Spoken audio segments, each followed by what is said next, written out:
Hey guys, welcome back to the channel. This is story about what if Naruto is framed for the attempted assassination of the 5th Hokage and finds himself on the run. Part 1. Before I start, please do support for more amazing content and comments for part 2. Do consider to subscribe my channel and share my video to your friends and check out the description as well. Let's start the video. The shackles were heavy on his wrists and ankles, dragging noisily on the stone pavement as he was roughly hauled through the streets. The prisoner gave a pained grunt as his knees jolted against a crack in the road. All around him, he could hear the yells, the jeers, the taunts. Demon! Scum! Traitor! Trash! He could feel some of the bolder people in the crowd spit on his head. But still, the prisoner kept his head down, eyes hidden by his disheveled hair. His clothes were torn, revealing the burns and bruises on his body, the results of an overzealous interrogator. You deserve to die for everything you did, demon! The prisoner nearly flinched as the voice cut through the roar of the crowd. How had it all come to this? Pain suddenly spiked through his entire body as he was dumped onto a raised platform by his guards. Grunting with the exertion, the prisoner craned his neck slightly, trying to lift his head off of the ground. Opening his bleary eyes, the prisoner blinked, trying to block the noise of the crowd out. This was it. The execution block. The two ANBU stood on either side, tall and imposing, silent and lethal. Then, one suddenly lashed out with his foot. The prisoner gave a cry of pain, much to the delight of the crowd. When he didn't budge, the ANBU kicked again, this time harder, shoving the body toward a pole erected in the center of the platform. The prisoner cried out as his back slammed painfully against the post. He could vaguely feel his hands and ankles being bound to the post, forcing him into a kneeling position. From this position, the crowd sounded louder, seemed larger, more oppressive. Some in the crowd were hurling garbage at the prisoner, piling their anger and hatred onto this one man. Their anger was like a wildfire loose in the grasslands, unquenchable, destructive, unstoppable. Not many in the crowd knew the prisoner, only of him. And if the rumors were to be believed, then he was deserving of death. Only a handful stopped to wonder on his innocence. This was truly a mob gripped by irrational hatred. Then suddenly, one by one, the crowd fell silent, an expectant hush gripping the frenzied mob. The prisoner felt the change and painfully raised his head to see what had happened. It was an old man. The arbiter. A flare of hope flickered within him.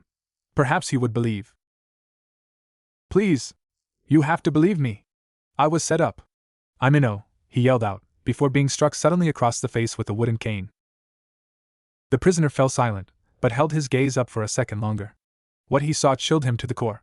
The old man was a cripple, his entire right side hidden in the folds of his robe. Half the old man's face was bandaged, and the one eye that was visible was utterly dead. It was the stare of someone who would do anything to accomplish his goals. A shudder seized the bound prisoner, who had never seen eyes like that. No help would be forthcoming. That much was clear now. Letting his head slump onto his chest, the prisoner's hope crumbled into desolation. People of Konoha.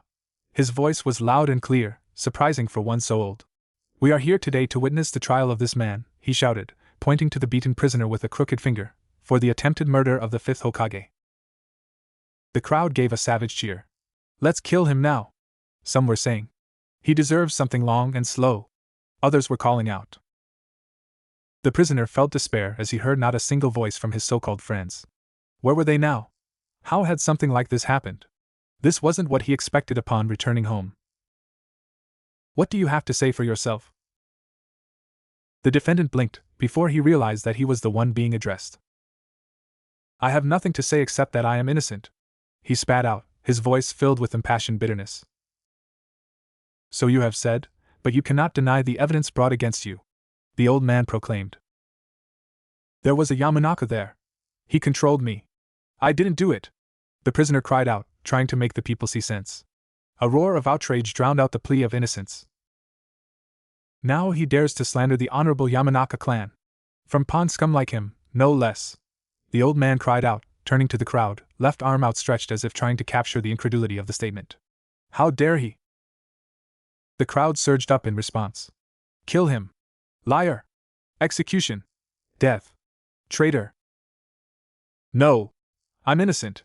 The condemned pleaded desperately. So you say, but what do you say, friends? The old man addressed the bloodthirsty crowd. The crowd gave a mighty roar, hundreds of voices all condemning the man before them. After a short while, the old man raised his hands again. So is he guilty or not? Guilty! The crowd roared in return. The defendant felt his heart sink at the words. wondering why nobody wanted to believe him. He was innocent. This wasn't even a real trial. Just a farce of one. While the man raged silently in his head, the crowd fell silent as they waited expectantly for the old man's fated words. Therefore, he began ominously. The prisoner gave one last pleading look at the crowd, hoping to find a familiar face. There were none. I pronounce you guilty of the attempted assassination of the 5th Hokage. I hereby sentence you, Naruto Uzumaki, to death. No! Please! Naruto yelled in desperation. I was set up. I demand a real trial. Naruto struggled against his bonds, his limbs flaring in pain, desperately trying to plead his case. Please! I'm innocent, he croaked out at last, but his voice was drowned in the malicious cheering of the crowd. Naruto looked on helplessly, as the old man turned to an Anbu and gave a nod. Finally realizing that it had truly come down to this, the pleas and hopes drained away. Only anger and rage remained. Naruto bared his teeth and growled at his prosecutor. You call this justice? There was only a pause before the old man commented quietly, and us releasing the only suspect in the Hokage's attempted assassination is true justice. I think not. The evidence does not lie. Then he coldly turned towards the crowd. My friends. He gestured dramatically with his left hand. For justice. Justice. The crowd roared back at him. The old man could practically feel Naruto's baleful stare drilling into the back of his head. A solemn nod to the Anbu. Everybody made their way off the platform save for the executioner, whom the crowd cheered on more enthusiastically as they sensed the nearing end. Forming several quick hand seals, the Anbu took a deep breath and gathered his chakra. Fire style, fireball jutsu. A huge fireball raced toward the prone form of Naruto Uzumaki, bringing with it his death. Naruto squinted as he felt the searing heat on his face, scrabbling with his hands to touch the chakra suppression seal on his restraints. I will not die here! For a brief second, Naruto closed his eyes, remaining absolutely still, harmonizing himself with nature. Boom! The fireball exploded spectacularly, the heat making the front rows flinch backwards, the force of the jutsu blowing a hole through the platform itself. Realizing that Naruto was dead, the crowd gave a rousing cheer before a blur shot upwards out of the smoke. Confusion crashed over the crowd like a tsunami. There! Some shouted. No! Others shouted desperately. As people began to look up, they saw the singed and smoking form of a very much alive Naruto Uzumaki. He's free! Run! Some shrieked in terror. Kill him! Kill him! Others screamed. Abject terror suddenly seized the once sneering, arrogant crowd as the multitude turned on one another, each fearing for his or her own safety. How did he escape? The old man barked furiously at the Anbu beside him, his voice cutting through the screams of the crowd. I don't know, sir. The Anbu turned briefly toward his commander. Perhaps it was. Suddenly he fell over dead as two chunks of wood lodged themselves in the back of his head, killing him instantly. The old cripple blanched as he realized that they had been meant for him. Call for reinforcements. He ordered his troops. You know what to do. The old man then beat a surprisingly hasty retreat, using the crowd around him for cover. Uzumaki on the loose was not good. Naruto landed on a rooftop, the rage burning within him, the injuries on his body faded. You think you can kill me? He savagely challenged, rage overriding all else. Bring it. Suddenly, he was beset by three Anbu. Cursing, Naruto tore his gaze away from the crowd and defended himself. Finding a gap in the attacks, Naruto jumped up to a higher rooftop, hoping to gain a better position. Suddenly, an Anbu either braver or stupider than the rest, gave a battle cry and rushed forward, hoping to distinguish himself by striking the killing blow. Naruto scoffed and raised his arm, almost casually deflecting the blow aimed for his head. Like lightning, his fist shot out and shattered the Anbu's throat. Naruto stepped back from the gagging, choking, and dying body. Naruto took a defensive position, noting the Jonin that had joined the battle as well. Seeing their comrade taken out so easily, the Konoha nin all formed a wary circle around their quarry. Who's next? Naruto gestured with his palm, taunting the ninja. What's wrong with his eyes? One Jonin yelled out. His pupils. Another older Jonin gasped. He's in sage mode. Stay back. This is Jiraiya-sama's jutsu. He's dangerous. Most had never heard of sage mode, but the ones old enough to remember Jiraiya's skill on the warfront all tensed up. They had witnessed Lord Jiraiya as an unstoppable force of destruction on the battlefield. They weren't eager to face that, especially if they had to protect the civilians below. The Anbu in the circle gave quick glances at each other before nodding subtly. They had to end this quick. The orders were vague enough that collateral damage was excusable. The younger Jonin and Chunin scoffed. Dangerous? This was Uzumaki Naruto. They had all read his file. He was still a genin, for crying out loud. Only the older Jonin in the crowd recognized that soon, this would become a battle for mere survival. Trying to mask his movements, an ANBU behind Naruto began forming seals. Are you crazy? The Chunin next to him yelled. There's people down there. Naruto's eyes became slits as he turned his head, realizing what the ANBU were going to do. The ANBU cursed. You fool! Like greased lightning, Naruto feinted to his left, causing all the ninja to jump into action anticipating his move. Naruto suddenly turned on a dime, launching himself at the other side of the circle, his sheer speed taking everybody by surprise. Grabbing the ANBU by his head, Naruto twisted, snapping the man's neck in one easy motion. Breaking away from the group, Naruto held the body aloft, several kunai thudding dully into the corpse. With a savage kick, Naruto sent the body flying towards the shinobi, scattering the group as they dodged the meaty projectile, which slammed into a far wall. Giving a growl of anger, Naruto engaged the rest of the ninja, blocking, countering, trying to land successful blows, but they all worked too well as a team. Growling in frustration, Naruto then made a hand seal, quickly drawing upon his chakra, before disappearing in a flash of yellow. All the shinobi were stunned. This was like nothing they could have ever foreseen. This was not the Naruto they remembered 3 years ago. Where'd he go? A Chunin cried out in alarm. That looked like the Yandame's Hiraishin Jutsu, another older Jonin exclaimed. How did that monster steal the Yandame's Jutsu? A bigoted Jonin angrily shouted out. What matters is where Uzumaki is now, another interrupted angrily.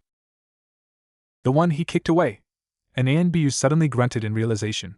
As one, they all leapt away in that direction, ready to bring Naruto Uzumaki to justice. Naruto breathed a sigh of relief when he found himself being pulled back into real time next to the body of the ANBU he had kicked away. The one who was willing to sacrifice innocence in the crowd to kill him. Bastard, he muttered under his breath, before turning the corpse over and removing his seal. Shrugging off the disorientation he felt whenever he used the Hiraishin, Naruto thought of the creator of the jutsu. To use the Hiraishin so quickly, Dad must have been a real master with it, Naruto mumbled quietly, more to numb his thoughts than anything else. Then, sensing the approaching ninja with the last of his natural chakra, Naruto cursed and dashed away, doing his best to remain hidden in the shadows of the buildings cast by the afternoon sun. All around him, he could hear the alarms of the village going off, ninjas scrambling to find the escaped murderer. It would only be a matter of time till the censors and the more skilled Jonin caught up with him. I have to get out of the village, Naruto thought grimly. I can only stay hidden for so long. I need a diversion. Scratching his chin, Naruto realized that he could make a good distraction. Shadow Clone Jutsu, Naruto whispered quietly as a doppelganger poofed into existence. You know what to do. It nodded before it whizzed off. Okay. There'll definitely be guards at the gate. These guys aren't idiots. But hopefully, my diversion will distract some of them at least, Naruto thought to himself, hiding in one of the empty bakeries on the street's side. A bitter resentment shot up Naruto's throat as he saw the numerous signs announcing closure for his execution. Naruto growled before looking around and taking some pastries for himself and began planning. The main gate was only 100 feet away. It was being guarded by at least 40 ninja. Taking a risk, Naruto dispersed his natural chakra and suppressed his chakra to hide from the censors running around Konoha. It then became a gamble as Naruto waited to see if his distraction would clear the main gate. 1 minute. 2 minutes. A bead of sweat rolled down Naruto's forehead as the anxiety began to set in. 3 minutes. Then suddenly, a huge explosion rocked the village. The Hoax Tower is under attack. It must be Uzumaki. Let's go. One of the brasher ninja yelled out before sprinting in the direction of the smoke. His action spurred the other ninja into action. The captain yelled in frustration as 2/3 of the ninja leapt away. No! Stay here! It could just be a distraction, you fools! The captain's shouts went unheeded as the sounds of battle near the Hokage Tower increased. There were too many hot emotions flying around over the matter. Damn it! Naruto whispered in his hiding spot. He had just received the memories from his clone, meaning that it had been destroyed. He had to act fast.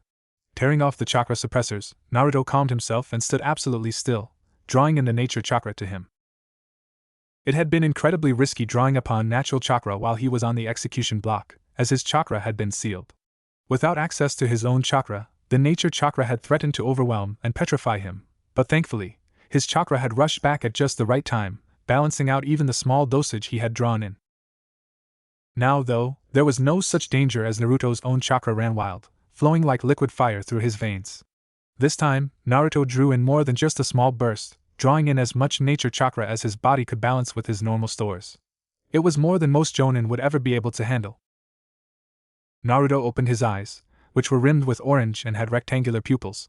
None too soon, too, as one of the kunoichi cried out urgently to the remaining 15 or so ninja, "He's here! He's in that building! Get ready! Call for reinforcements, quick!" the captain ordered. Naruto cursed. Of course they had a sensor with them. Throwing caution to the wind, Naruto punched his way through the wall and burst through the dust in a terrifying rush toward the small group of shinobi. He had maybe seconds before reinforcements showed up. Forming the tiger seal, Naruto took a deep breath. Grand Fireball Jutsu. Unleashing a massive missile straight at the gates, he was glad to see a few of the skittish ones jump away early. The projectile exploded against the gates. When the dust cleared, they stood strong. Seeing this, Naruto shrugged. Time to bring out the big guns. Drawing chakra into his palm, Naruto let the natural energy fuel his jutsu, empowering it beyond imagination. He cried out, "Giant Rasengan!" Speeding up even more, Naruto thrust the massive, swirling ball of death toward the opposing ninja, and incidentally, the gate behind them. "Get out of the way!" the captain ordered, as he and a few others tried to form a makeshift earth barrier to stop Naruto's jutsu. None of the other ninja needed to be told twice. Naruto smirked as he felt the chakra signatures between him and the gate disperse. Then speeding up even more, Naruto tore through the barriers and right into the massive gates of Konoha. For a split second, the gates shuddered and remained in place, the seals strengthening the gates flickering, before shattering from the massive influx of power. The gates slammed open, giving Naruto an escape route. "So long, suckers!" Naruto yelled out before leaping through the gates. In midair, Naruto turned, forming a seal even as his momentum sent him skidding backwards. Earth-style, stone barrier. Naruto cried as he slammed his hands into the ground. Fueled by the natural energy, Naruto's jutsu burst forth spectacularly, a huge stone barrier shooting from the ground and blocking the huge gateway of Konoha. Naruto grunted cheerlessly, knowing that his jutsu would hold his pursuers at bay only for a short while. Turning away, Naruto leapt into the woods bordering the main path to Konoha. When Naruto felt that he was a good distance away, the blonde ninja made a hand seal, seeking for a familiar chakra. Sensing interference that prevented him from reaching his seal, Naruto cursed. "Konoha has some sort of barrier seal around it, and I can't teleport around it." Naruto's eyebrows curled together. This was bad. Naruto bit back another curse as he thought about how he could get out of this predicament. "Looks like it's the old-fashioned way. I've got to make it past the barrier by foot." Suddenly, Naruto heard faint rumblings in the distance. For the umpteenth time that day, the young ninja found reason to curse. They got past in 40 seconds. That was fast. Growling, Naruto channeled more chakra to his feet as he shot forward like a bullet, hoping to pass the barrier before the ANBU caught up with him. He couldn't afford to get bogged down in a fight this close to Konoha. To throw off any trackers, Naruto angled slightly away from the main path and the direction of his Hiratian seals. Meanwhile, back at Konoha, several teams of Chunin and Jonin had already been formed, each ready for their mission. Naruto Uzumaki was a dangerous missing nin. Strength unknown. Last assessed as a genin. Current strength believed to be Jonin level. They had orders to bring him back dead or alive, preferably alive.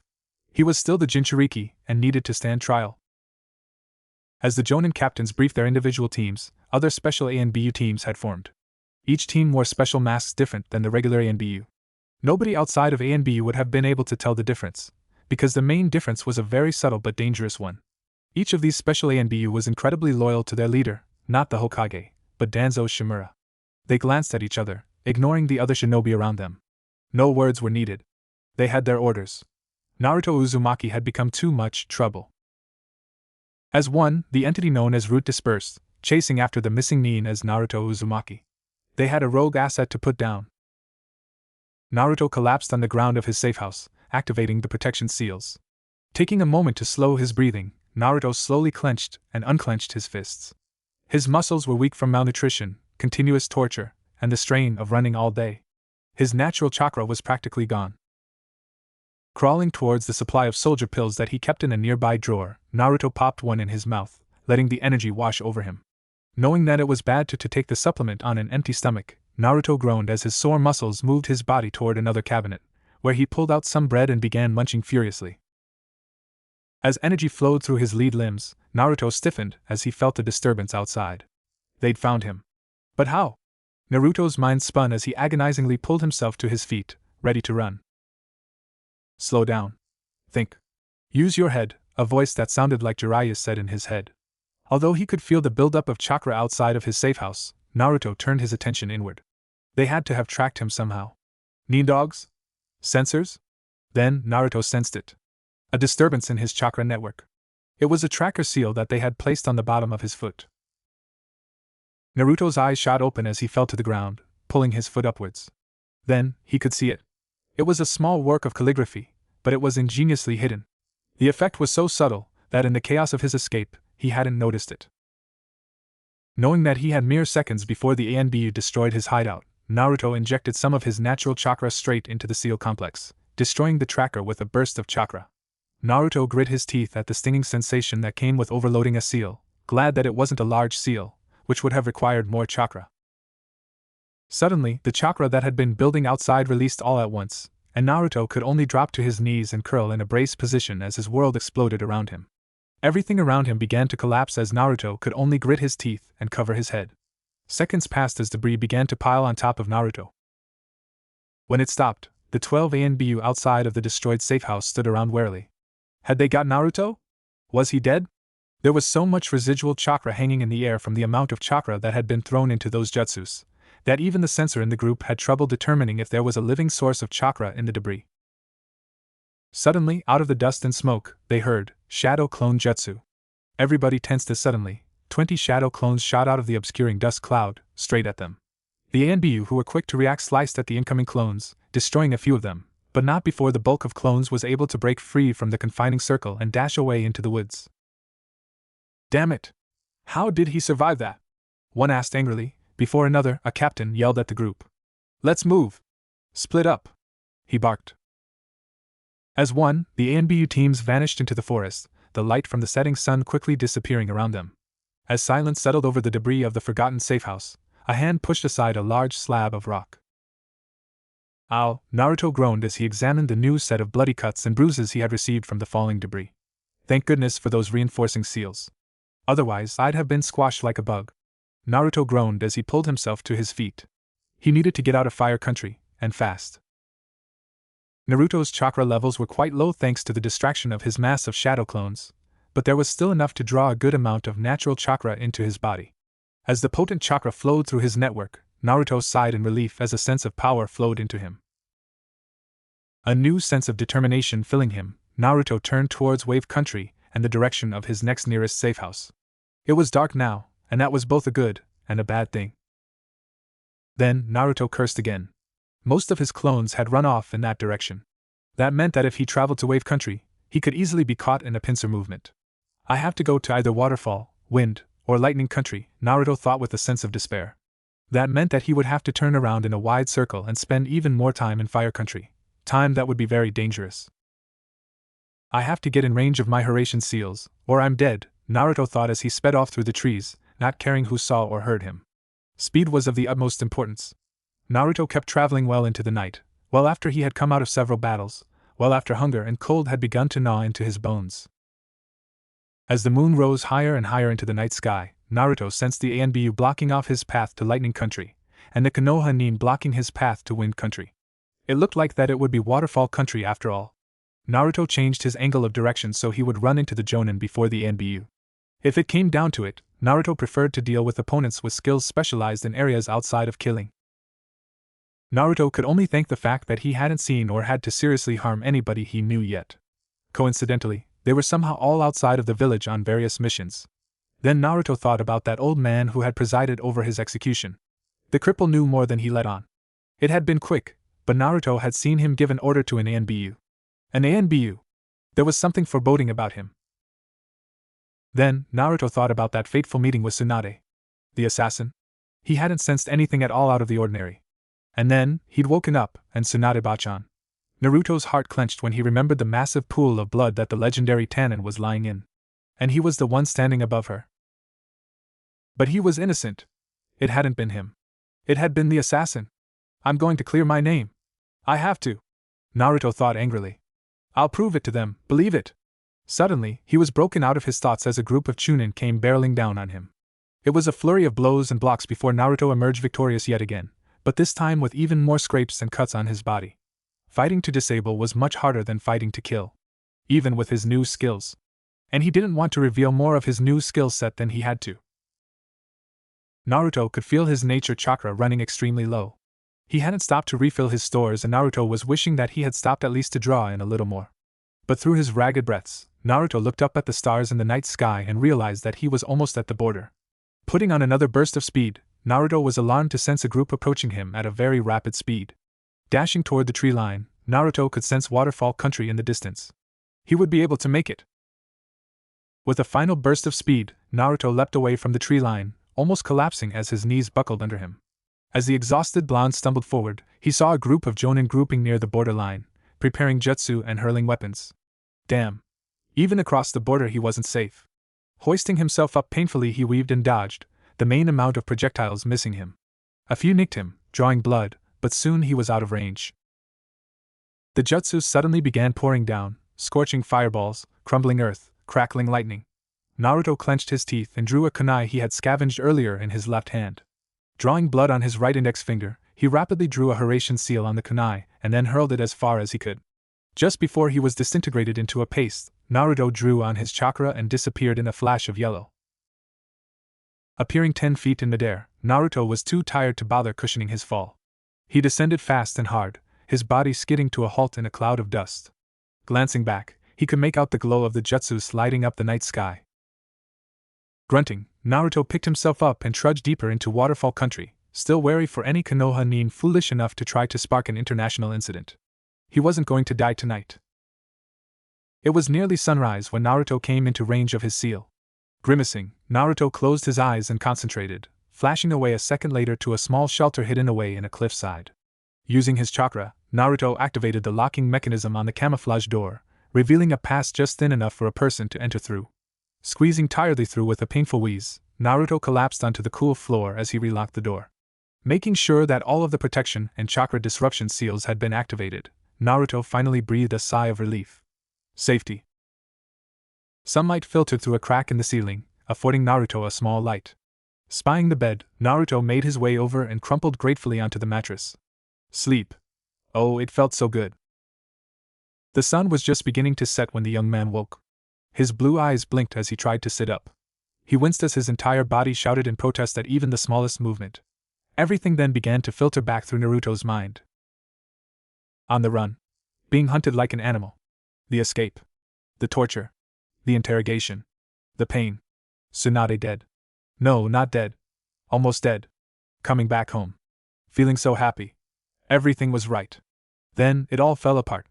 Forcing himself up, Naruto looked around, seeing a wash basin stocked with clean water. Groaning as he rose, Naruto stripped himself and washed the grime of the previous night away from his body.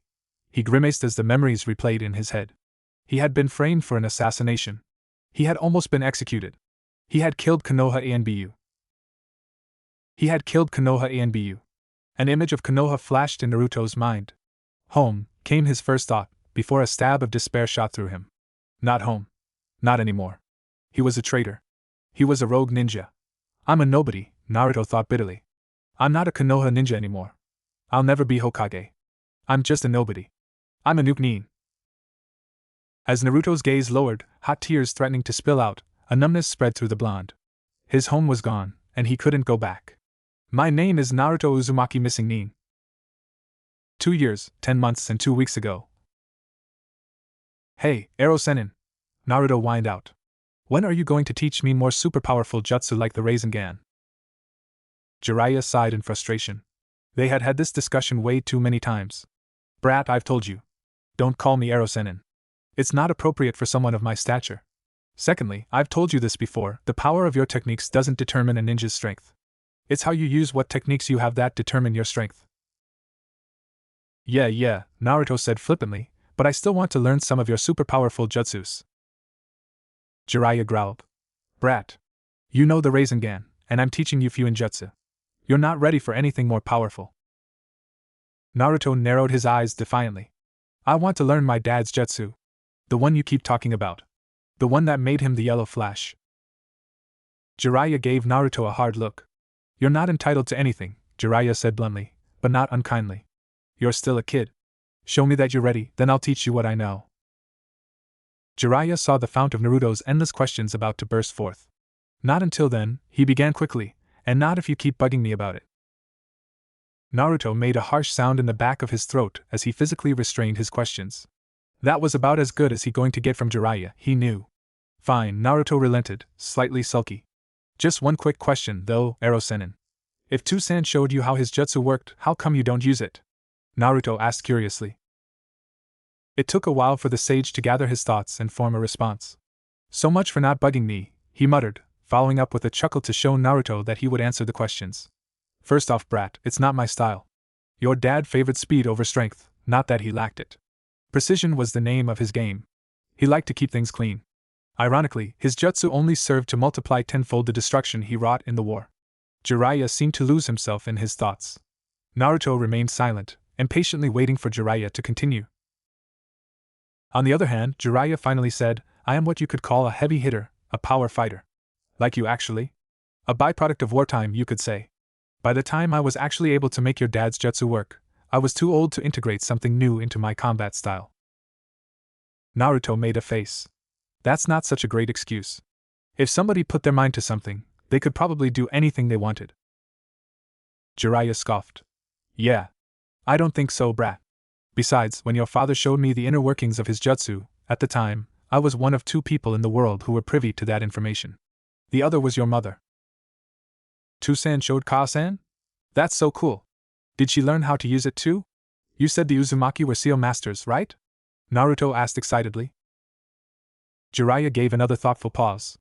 The Uzumaki gained that reputation through the sheer strength and ingenuity of their more destructive seals. Sure, in general, the Uzumaki had an affinity for seals, but they were specialists in using seals for combat, so they wouldn't have studied every single intricate detail of sealing. Your father did. Even in battle, he had an elegant and flowing style to his seals that nobody could match. Naruto gazed at his sensei with rapt attention, waiting for the white-haired man to continue. Even the best of their seal masters couldn't really compare to your father. Your mother herself was only mediocre with utilizing seals herself. She preferred using more conventional jutsus with seals thrown in the mix as a supplement to her fighting style. Kushina was quick with those seals though, and was able to grasp the basics of Minato's jutsu rather quickly. Quicker than me, in fact. Naruto's chest puffed with pride. His parents really were something else. Anyways, back to your original question, I didn't use his jutsu simply because it was beyond me at the time. On top of that, he didn't show me everything either. Out of respect, I never tried to completely understand it. This was your dad's original and perhaps most dangerous jutsu. Anybody who uses it needs to exercise the utmost caution and respect. Jiraiya gave Naruto a hard look to make sure the teen understood just how powerful the Hiruzen could be. Jiraiya was pleased to see that Naruto, despite his slight confusion at Jiraiya's wording, only nodded, a hopeful sign of the boy's growing maturity. When I pass on the notes he entrusted to me, then you will be the last person with the full knowledge of the Hiruzen, the jutsu that made your dad famous. Only your dad's personal guards at the time knew how to activate the jutsu, but they don't know nearly enough to use it in battle. Neither do I, for that matter. You will. Jiraiya didn't know whether he should be relieved or scared at that prospect. Naruto beamed at his mentor when he heard that. That's so cool, Hiruzen. I'm going to be so awesome.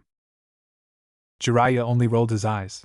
He gave me his encrypted notes on the condition that I would be able to teach his kids should he and your mother ever fall in battle. Jiraiya paused to let what he had said sink in for Naruto. So he knew that he was going to die? Naruto asked, confused. Actually, no, Jiraiya said. Nobody really knows when they're going to die. But Minato wanted to cover every single loose end. And that meant, even for a guy like him, there was a possibility that somebody could beat him. And that was the fox, huh? Naruto asked sadly, looking down at his stomach where the Kyuubi was housed. He never felt lower than at that very moment. Yeah, but remember one thing, Naruto. Naruto looked up suddenly at the sound of his name. It wasn't your fault. If anything, you're the reason the whole village isn't dead, because I know your father would have never sealed the thing into somebody unable to handle such a burden. Naruto smiled a smile full of happiness, sadness, and hope all mixed together. This was one of the most serious discussions he had ever had with Jiraiya. With anybody, really. So. He loved you, Naruto. Both of your parents did. Always will. Don't ever doubt it. Jiraiya saw Naruto's head bent down, still looking at the ground. He reached out a hand toward Naruto's shoulder, slightly concerned. But suddenly, Naruto jumped up, eyes tearing over, and he was bawling like the young kid he still was. I love them too. Even if I've never met them, they're in here, Naruto said, pointing to his heart. And I'm gonna make him proud, believe it! Naruto whipped out a few ninjutsu teaching scroll Jiraiya had made for him and immediately set down the path, his head buried in his scroll. Pleasantly surprised, Jiraiya smiled as he thought about how similar Naruto was to Minato. He had hoped that he had made the right choice in telling Naruto about his father. If not, he'd deal with the consequences when they got back to Konoha, consequences be damned. Naruto may not have looked like it, but he was more mature than he let on sometimes. He deserved to know. Ow! Naruto suddenly cried out, as he tripped over a rock and fell flat on his nose. Jiraiya palmed his face and shook his head. More mature in some things than others, that was for sure. Watch where you're going, brat, he admonished as he sauntered past his student. Naruto just clutched his nose as he lay groaning on the ground. And keep moving! We're burning daylight, Jiraiya called from further up the road. Naruto groaned again, trying to pull himself up. Come on, Hiruzen! Wait up! Naruto called, rubbing his nose, racing to catch up. Jiraiya sighed. These 3 years were going to be longer than he had predicted. 2 years and 8 months ago. Come on, kid! Jiraiya taunted. You can do better than that. Think before you act. Naruto wheezed as he tried to catch his breath. Sparring with Hiruzen was less like training and more like a full-on battle. Don't just mob me with shadow clones. Use them smartly to save your chakra. Just because you have a lot doesn't mean it's limitless. Naruto grunted in frustration, half regretting, half angry at his wish that Hiruzen moved beyond using scrolls for training. Naruto yelled out his frustrations again before charging in, leaving Jiraiya both grinning and shaking his head. When the fight, more like a one-sided beatdown, was over, Naruto was covered in bruises while Jiraiya still looked relatively fresh. It had only been an hour. Alright, brat. What you just did out there today, Naruto looked up expectantly, expecting praise or something. Was a complete waste of my time. What? Naruto exclaimed. If you keep attacking blindly like that, expecting your clones to overpower your opponent, then I've taught you nothing. I'm trying to get it through your head that it's the way you use your jutsus that win the battle, not your jutsus themselves. Jiraiya stared hard at Naruto until his pupil was forced to turn away in shame, realizing that the entire time, he had been blindly rushing in. Jiraiya nodded, satisfied that his message had gotten through. Until you refine your battle strategies, I won't bother sparring with you again. If you waste my time like you did today, I'll leave you stranded in the next town we stay at, got it? Naruto nodded diminutively, vowing to get not only stronger, but smarter. Read a lot, Jiraiya said suddenly. Huh? Read a lot, Jiraiya repeated. Reading stretches your imagination in countless ways. It'll help your strategy. Naruto nodded. He made a mental note to buy some scrolls at the next town they stopped at. Then something landed at his feet. He reached down to pick it up. It was a copy of Ika Ika. The heck? You want me to read your smut? Naruto cried out. He noticed that Jiraiya was no longer quite as serious. Well, the old pervert began with a lecherous grin, it'll certainly help your imagination. Hiruzen! You perverted bastard! Naruto yelled before hurling the book at his teacher. Jiraiya shrugged. Your loss. I'm headed into town to do more research. Naruto facepalmed, knowing just what kind of research that would be. I want you to stay here and practice those elemental jutsus I showed you. Naruto nodded, watching the back of his teacher as it strode away, down the hill into town. I won't let you down, Hiruzen, Naruto whispered into the darkening sky. 2 years ago. Jiraiya was pleased. Things were going very well. Naruto had been improving by leaps and bounds. He had certainly come a long way from the whiny brat begging for a cool jutsu. Naruto wasn't rushing in anymore, and he was actually using his head. His control over his chakra had improved as well, evident in his skill in wind and fire manipulation. Up next was earth and water, then finally lightning. Jiraiya was also surprised at Naruto's progress in Fuinjutsu. The brat soaked up the knowledge like a sponge, and was an extremely fast study, but only when I'm using food-related analogies, Jiraiya thought wryly. Food and training were probably the only consistent things on Naruto's mind. The kid needs to find a girl, Jiraiya thought with a lecherous grin. Oi! Hiruzen, are you being perverted again? You have that grin on your face. Naruto called from across the field, walking up to his mentor. Jiraiya glanced up to see his student carrying a bag of supplies bought from the nearby town. He chuckled. Brat. Actually, I was just thinking that it might be time. Time for what? Naruto asked as he shouldered the bag onto the ground. Well, I think your sealing skills are finally where they need to be, and that you're finally ready to learn. The Hiruzen? You're kidding, right? This is so awesome. Yes.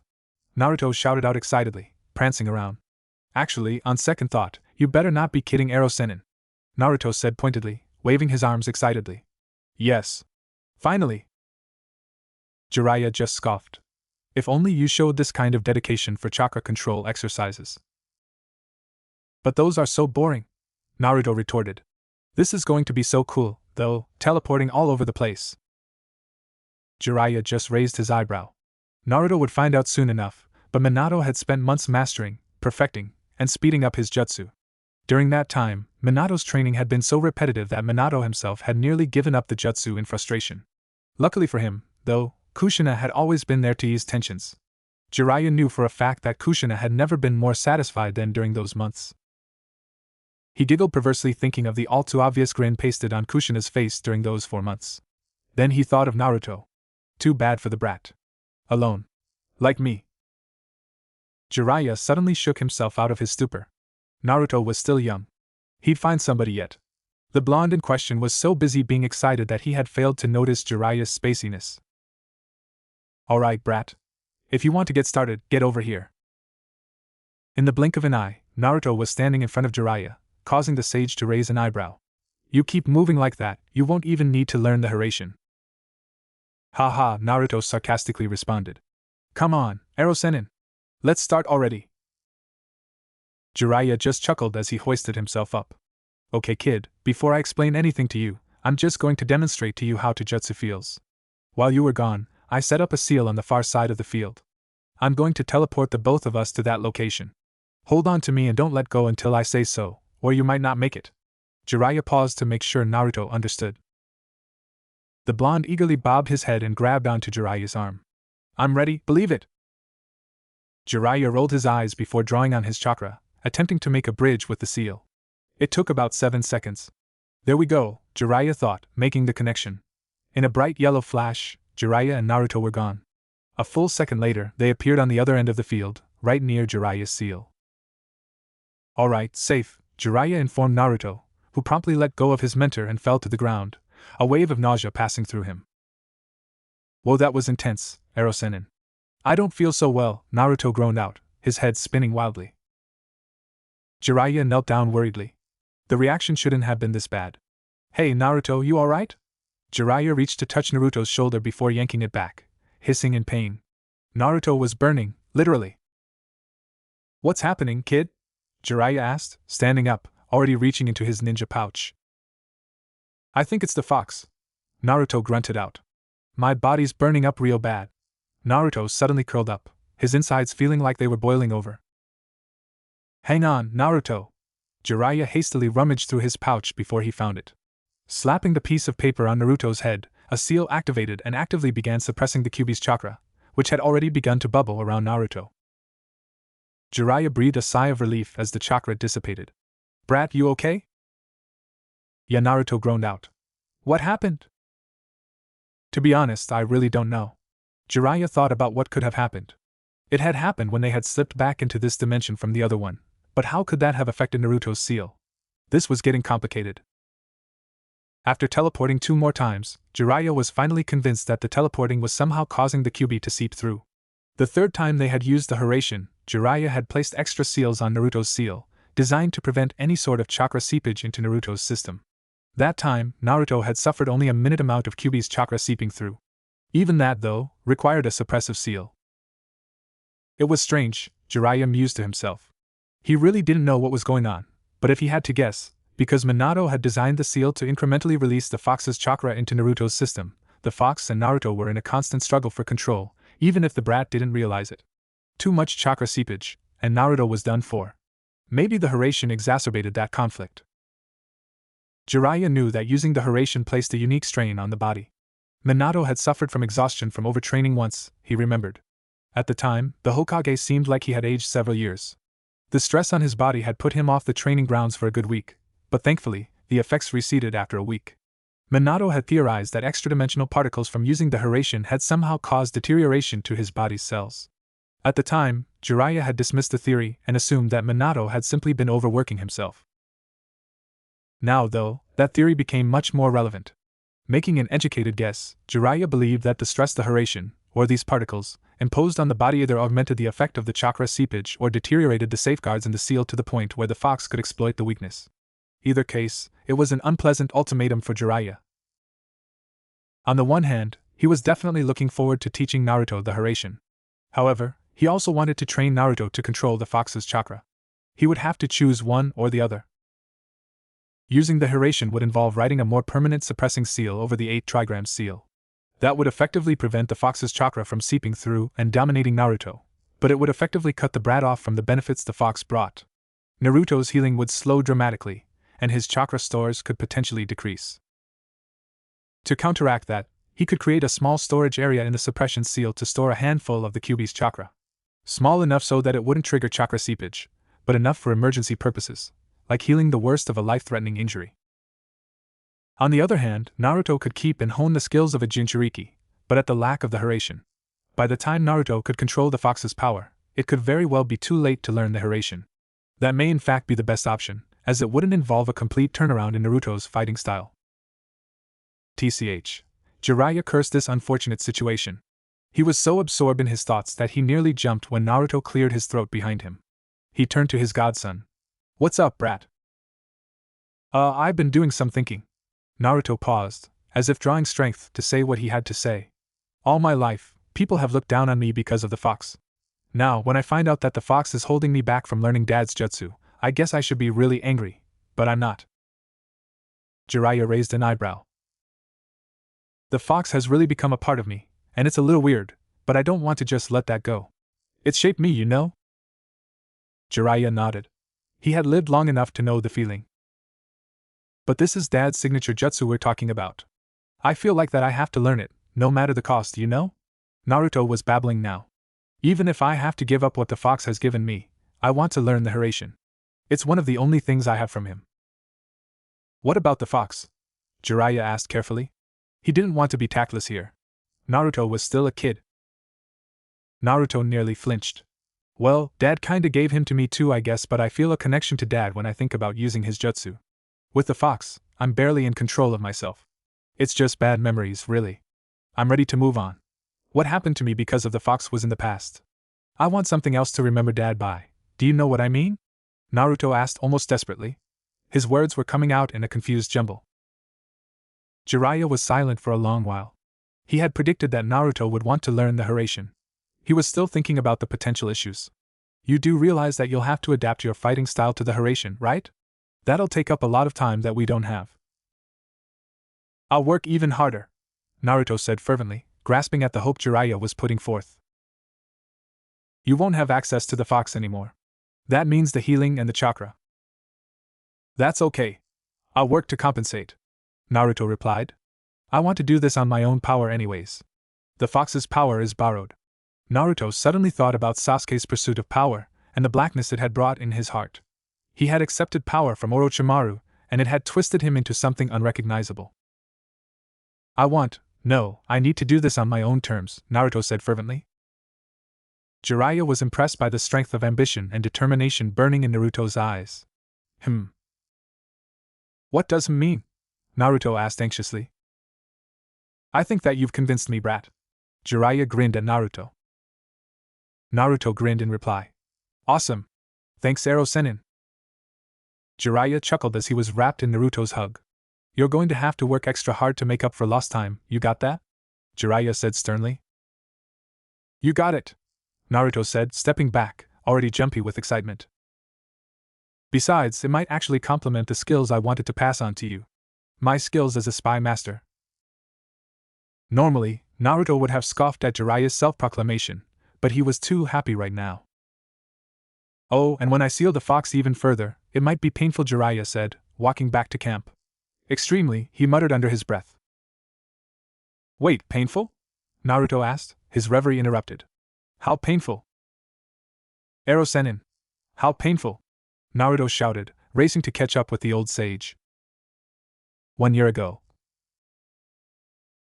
Looking back at the 2 years he had spent with Hiruzen, especially the last year when training had shifted to high gear, Naruto had to admit that he accomplished a lot. He could finally perform the Hiruzen, even if the teleportation itself was still too disorienting and sluggish to be used in combat. Naruto was still mastering the bridging of his chakra to the seals, and the slipping in and out of the dimensions, but the potential of the Hiruzen was absolutely staggering. The only issue was that it took so friggin' long to master. There were 3 parts to the Hiruzen. The first was the seal and the formation of the bridge with the seal. The user had to connect with the very faint chakra signature found in each seal.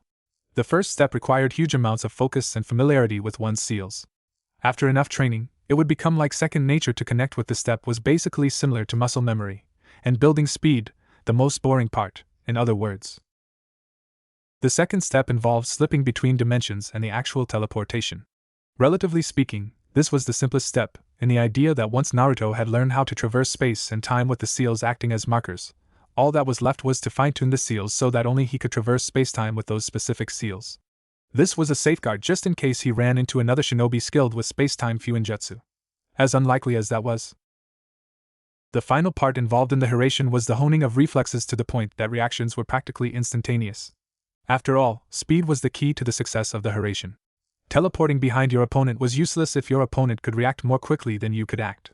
So Naruto had trained extensively to build up his speed and reflexes, and both he and Jiraiya were pleased to say that Naruto could probably match, and occasionally beat his mentor in a contest of speed. The training was just as boring as Jiraiya had thought it would be, but during that training, Naruto felt closer to his father than he had ever felt before. He had asked Hiruzen so many questions about his parents, and there were so many awesome stories. Naruto even began to look forward to the training not for the work, but for the stories. Naruto thought about the fox, whose presence he was only vaguely aware of now. Even after the more extensive sealing, which felt worse than being dumped in lava, not that he knew from personal experience, his chakra stores hadn't suffered too much. But they weren't quite as inexhaustible as they used to be. To compensate, Naruto knew that he would have to be much more careful about his chakra use, and practiced his chakra control. He even invested more time into elemental manipulation and timing and tactics with his shadow clones. He couldn't afford to mob the battlefield with clones now. While training for the Hiruzen, Naruto's reflexes had been honed to a razor-sharp point, fast as thought, able to react nearly instantaneously to outside stimuli. It had immensely helped the blonde's taijutsu training. At the time, the speed training had been grueling, repetitive, boring, painful, and very hated.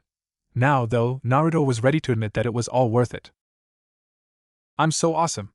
Naruto yelled out randomly, causing some birds to squawk in displeasure as they flew away, almost glaring at the boy. You! Awesome? Don't make me laugh, kid!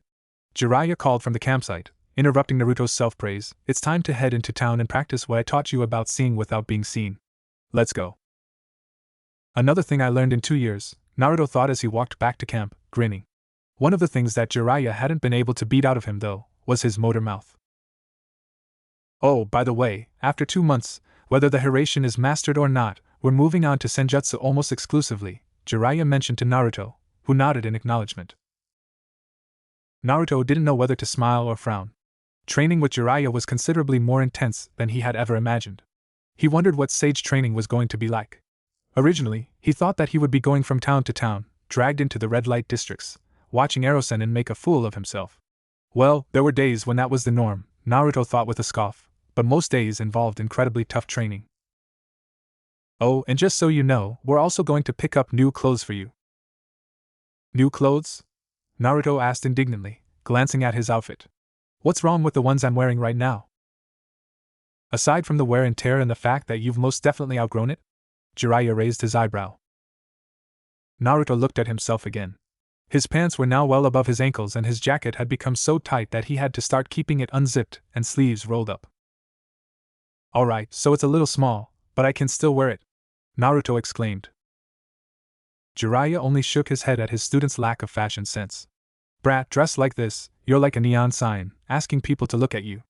I mean, sure, it adds extra challenge to the stealth skills you'll be practicing today, but if the clothes you're wearing are comfortable, then your training will go much better and faster, Jiraiya said, trying to appeal to the workaholic in Naruto. The blonde ruminated over this for a while before finally coming to a decision. You're right, Hiruzen. Without the proper clothes, I won't be able to train well. Let's get new clothes. Heh, you're probably going to get another outfit just like that, but bigger, right? Naruto turned back owlishly. Yeah, how'd you know? Oh Naruto, you're still so young, Jiraiya said chuckling. I would recommend getting out of the jumpsuit and getting a pair of shorts and some t-shirts. Not only are they more comfortable, but you can still get them in orange. Naruto narrowed his eyes suspiciously at the old sage. You're not trying to trick me, are you? 'Cause shorts and t-shirts don't have nearly as much pockets. Jiraiya could have face-palmed. Just trust me, you want either shorts or slacks and a simple t-shirt. Maybe even some bandages. Just keep it simple. You'll have mobility, and the ladies'll dig it. I knew it, it's always girls with you, Hiruzen. Naruto exclaimed, pointing an accusing finger. There are other things in life worth living for. Like ramen. This time Jiraiya really did facepalm. You know what, never mind. You're hopeless. Even after 2 years, the little brat hadn't caved. The two made their way into town silently until Jiraiya signaled a stop. Okay, before we get some clothes, I want you to exercise some of your stealth skills, got it? Naruto nodded before his eyes were drawn to the display pane of a comic book shop.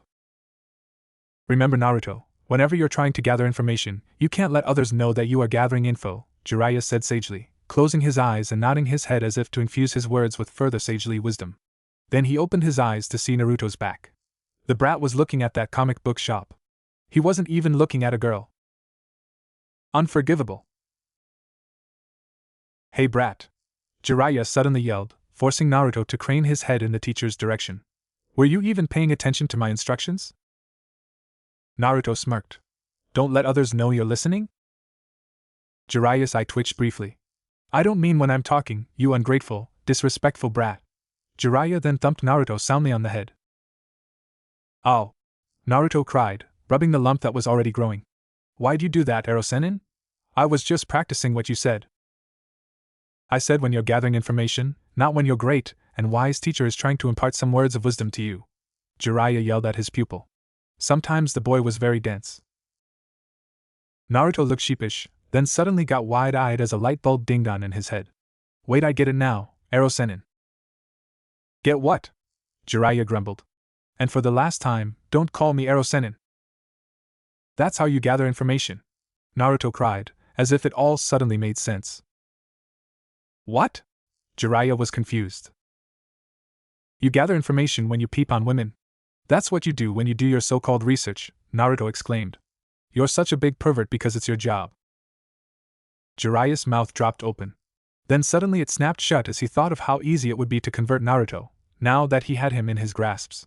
After 2 years of attempting to turn Naruto to the ways of the pervert, he had finally made some headway. If only Minato had been this naive. Yes, of course, Naruto, Jiraiya said silkily. If that's what you think. Let's head over to the hot springs and I'll show you my greatest techniques right now. Jiraiya moved to throw an arm around Naruto's shoulders, but was surprised when Naruto suddenly scooted away and pointed his finger accusingly at his sensei. You're still trying to make me a pervert? Naruto exclaimed angrily. Do you think I'm stupid, or what? You old geezer! Do you really think that I'd think that you gather real information when you're peeping?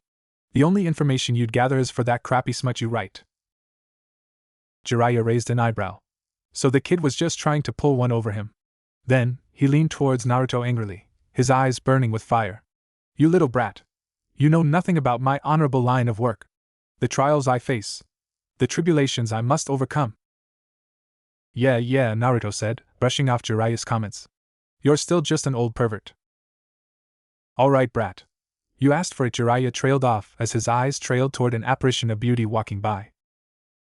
While Naruto's jaw suddenly hit the floor as he saw her. Whoa! She's prettier than Sakura. Then Naruto blanched as he realized the last time he had said that had been about Haku. Eck. Alright, brat, lesson number 1 about information gathering. Look where you're not looking, Jiraiya began, his eyes still intently peeled on the clingy dress the woman was wearing. Naruto glanced hesitatingly at his sensei, half of him wanting to beat the crap out of Jiraiya, the other suddenly really wanting to hear what he had to say. In the end, after 2 years of stalwart defense, hormones won in the end. It was an easy decision for Naruto. Thus began Naruto Uzumaki's rapid descent into the ways of the pervert. Jiraiya was almost gleeful as he saw Naruto begin furtively looking around at the women on the street with new eyes. Who knew that the turnabout could happen so easily? He wasn't peeping yet, but Naruto's eyes had definitely been opened. Willing to listen to me about my fashion advice now, brat? Oh, shut up, Hiruzen, Naruto said, pushing his mentor away before turning his attention back to the curves in the road that is. 6 months ago. Naruto, you are definitely full of surprises, Jiraiya said as they traveled to their next destination. 4 months ago, you were still struggling with the Hiruzen, and you could barely touch natural chakra without turning into a toad. Naruto glanced at Jiraiya, trying to find a hint of sarcasm, before carefully replying, "Yeah, so?" "So?" Jiraiya parroted, "Look at yourself now.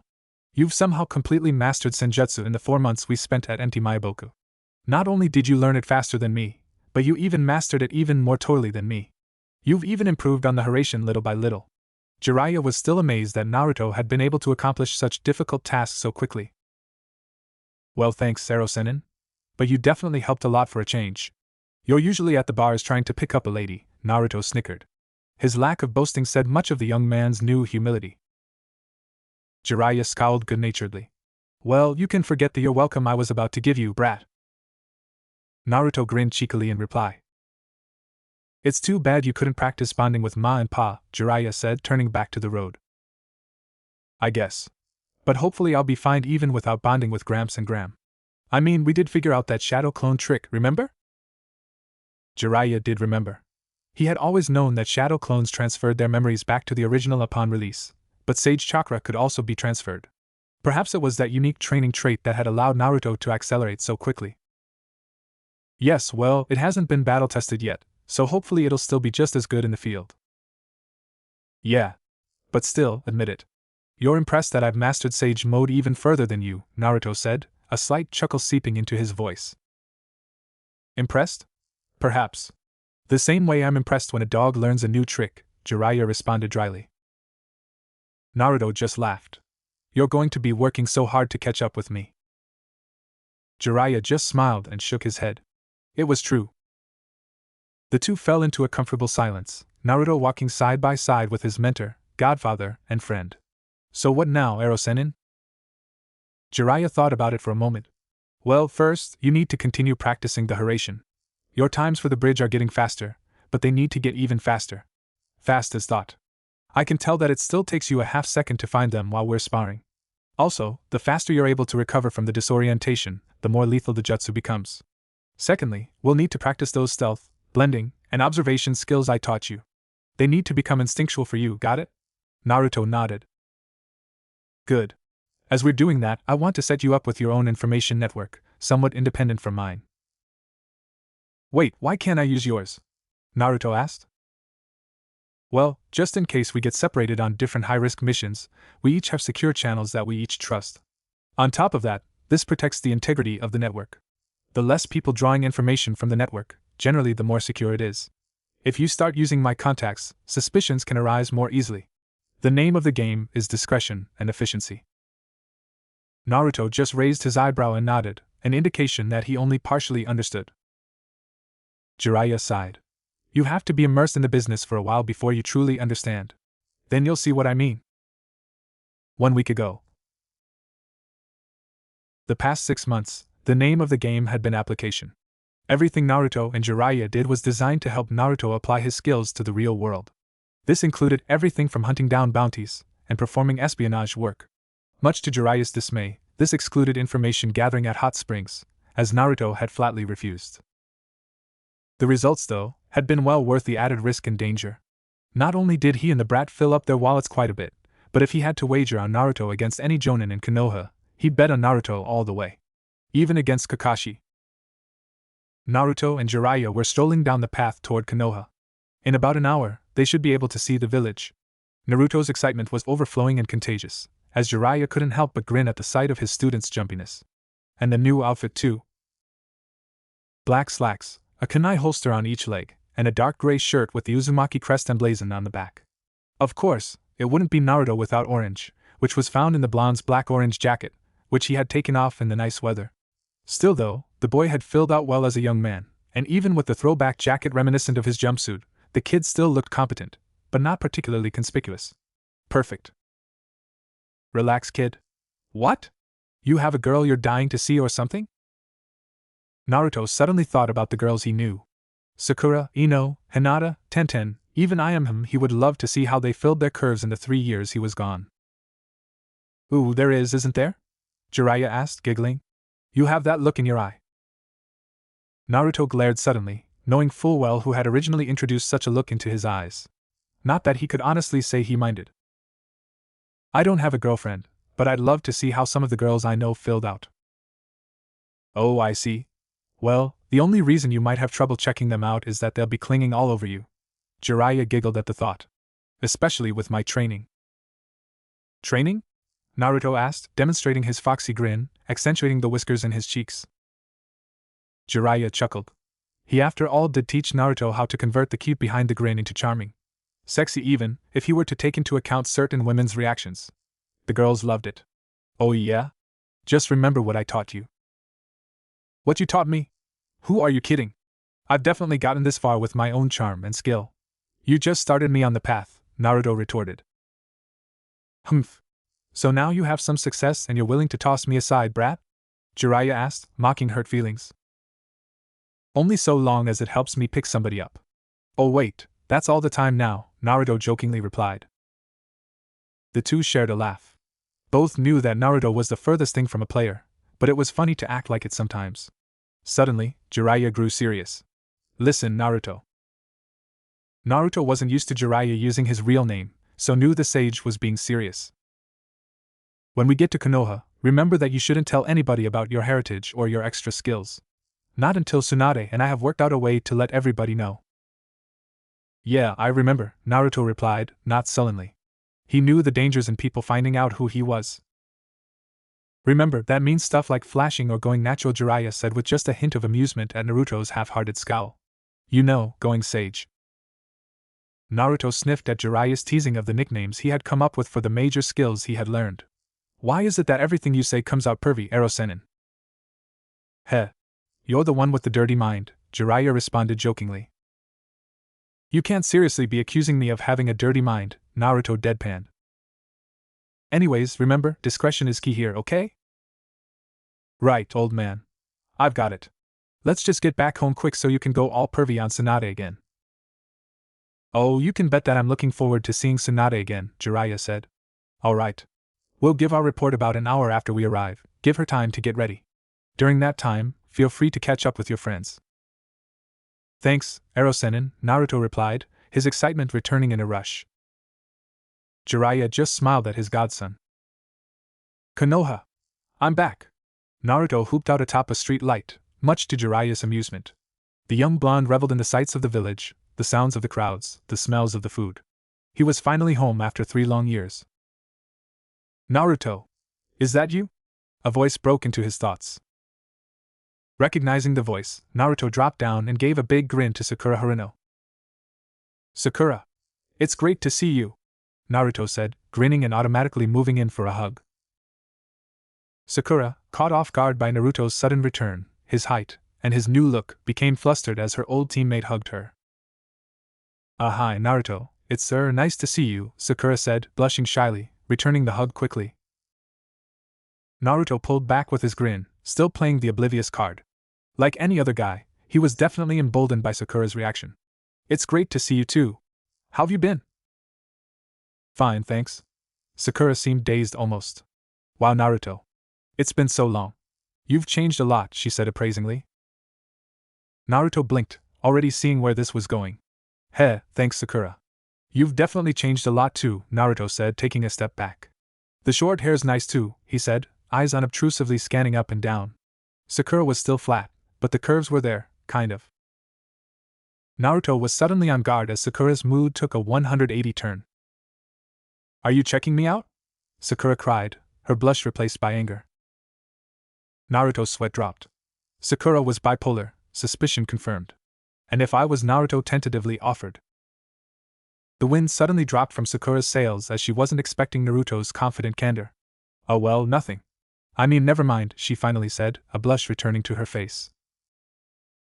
Naruto grinned in reply. Okay, weird. And San. Naruto turned excitedly to the voice. Hey! Is that you, Konohamaru? The only reply Naruto received was, sexy jutsu, deluxe style. A poof of smoke, and not one, but two beauties appeared naked, pressing up against each other. Naruto looked on coolly, noticing that Jiraiya had surreptitiously leaned forward, a perverse grin on his face. On the other hand, Sakura looked like a vein would pop, her eyes flashing with white anger. As the two women disappeared in a cloud of smoke, a grinning Konohamaru appeared, grinning excitedly at Naruto. So? What did you think? The sexy jutsu and shadow clones. Slap. Konohamaru pitched forward and clutched the back of his head tenderly. Oh. What was that for, Moegi-chan? I can't believe that's what you've been working on all week, replied Moegi, glaring disdainfully at her teammate. Udon just shook his head. Typical. Naruto looked toward Sakura, who looked somewhat mollified by the slap Konohamaru received. Hey, Konohamaru! Naruto began, walking toward his protégé. You should really stop using that technique. Everybody on the scene stared at Naruto in horror. Jiraiya looked at Naruto incredulously. Was he relapsing? Konohamaru couldn't believe that the boss had just advised him to shelve the sexy jutsu. What have you done with the real Naruto? Sakura exclaimed in her head. Not that I'm complaining. I do like the new confidence and maturity. It's charming, actually. First of all, that doesn't work on me, so you should stop trying. Second, your proportions are all off. You need more on top, a little more leg, and more accentuation on the curves. Understanding was slowly dawning on those present. Lastly, Naruto began, taking a deep breath. The sexy jutsu is so outdated. I've got to show you my new and improved 2.0 version. Now that's what you need to learn. He pronounced passionately, the fire in his eyes igniting one in Konohamaru's. Sakura and Moegi face faulted and Jiraiya guffawed silently. He should have known. So much for mature, Sakura growled. She'd teach Naruto. Picking herself up, she cracked her knuckles as she stomped over to her former teammate, soon-to-be-late teammate.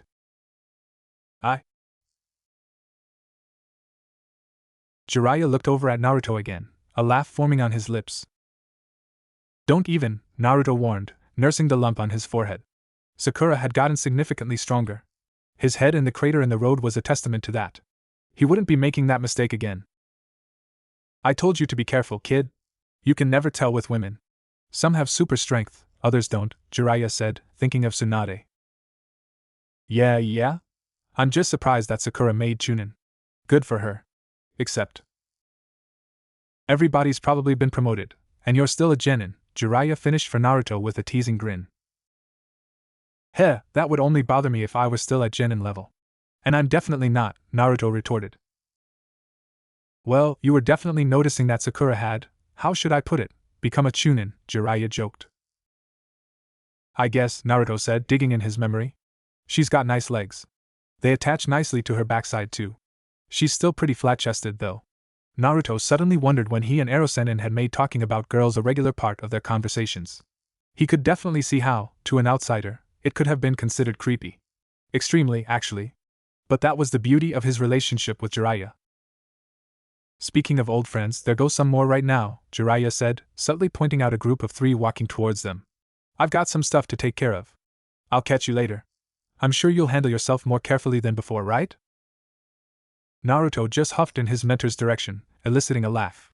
Jiraiya, still laughing, veered off the main road, heading towards the center of town, away from the hot springs, Naruto noted with intrigue. Naruto! Is that you?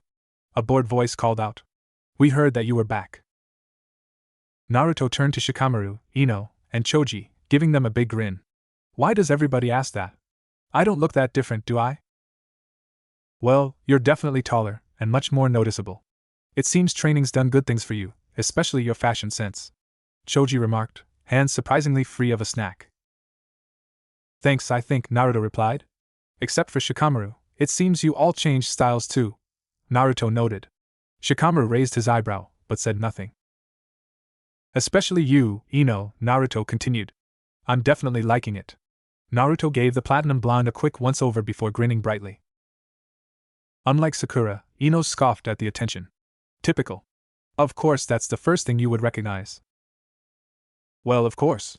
Your outfit really complements your eyes. It also matches you well too. Regal and elegant, and of course very pretty.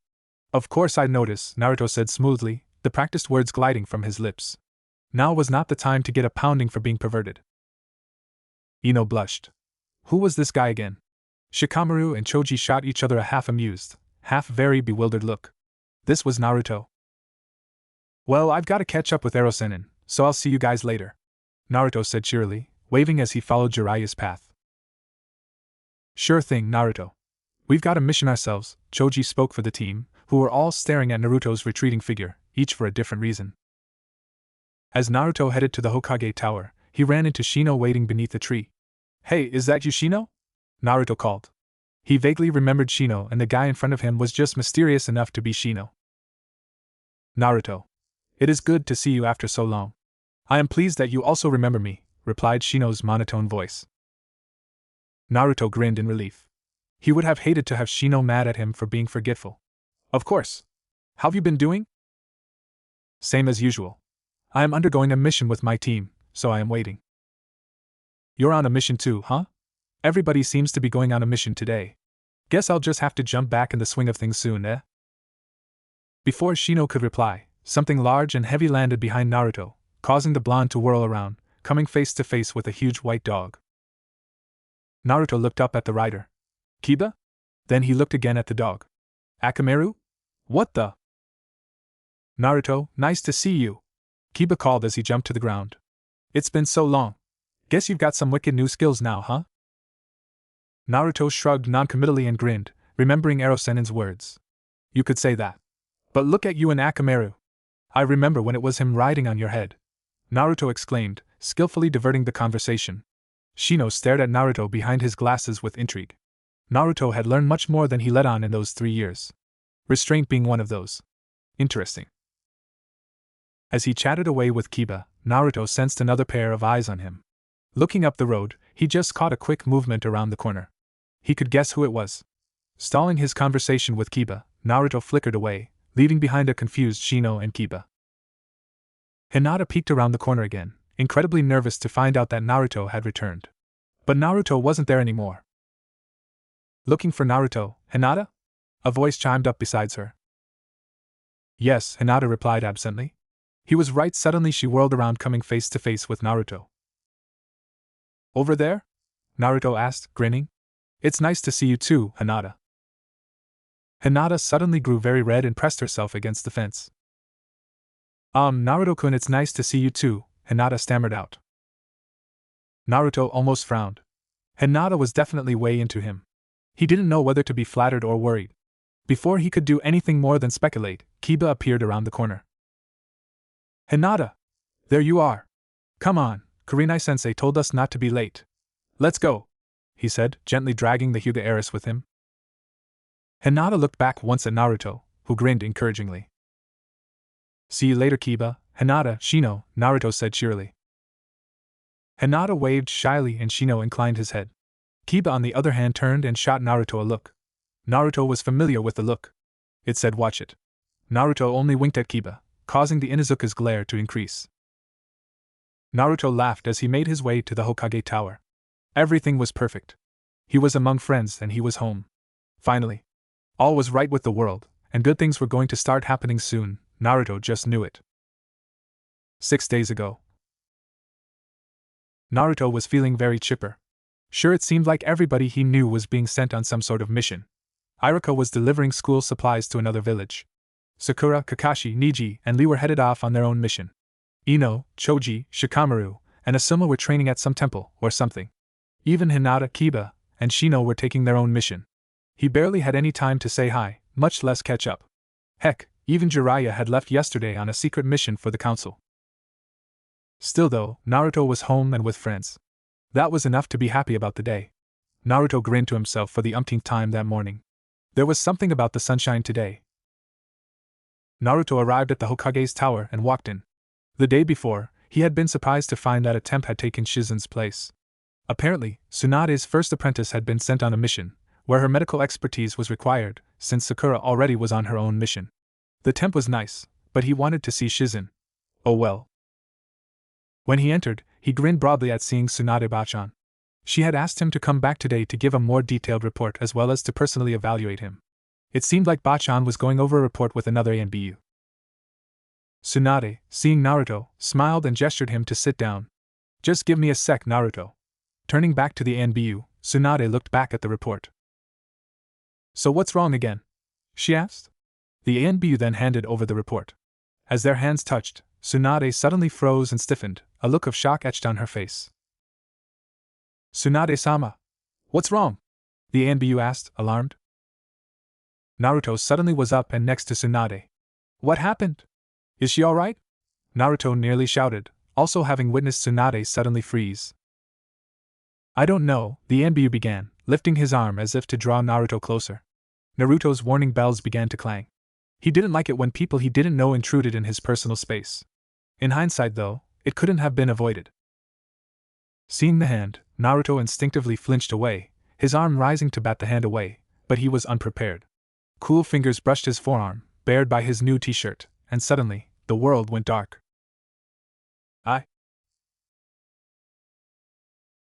Naruto awoke, groggily shaking away the haze over his mind. He recognized this feeling. It was similar to the after-effects of Ino's mind-body transfer jutsu, except 100 times more soporific. Naruto shook his throbbing head, wondering if this could have been avoided if the kyubi hadn't been sealed.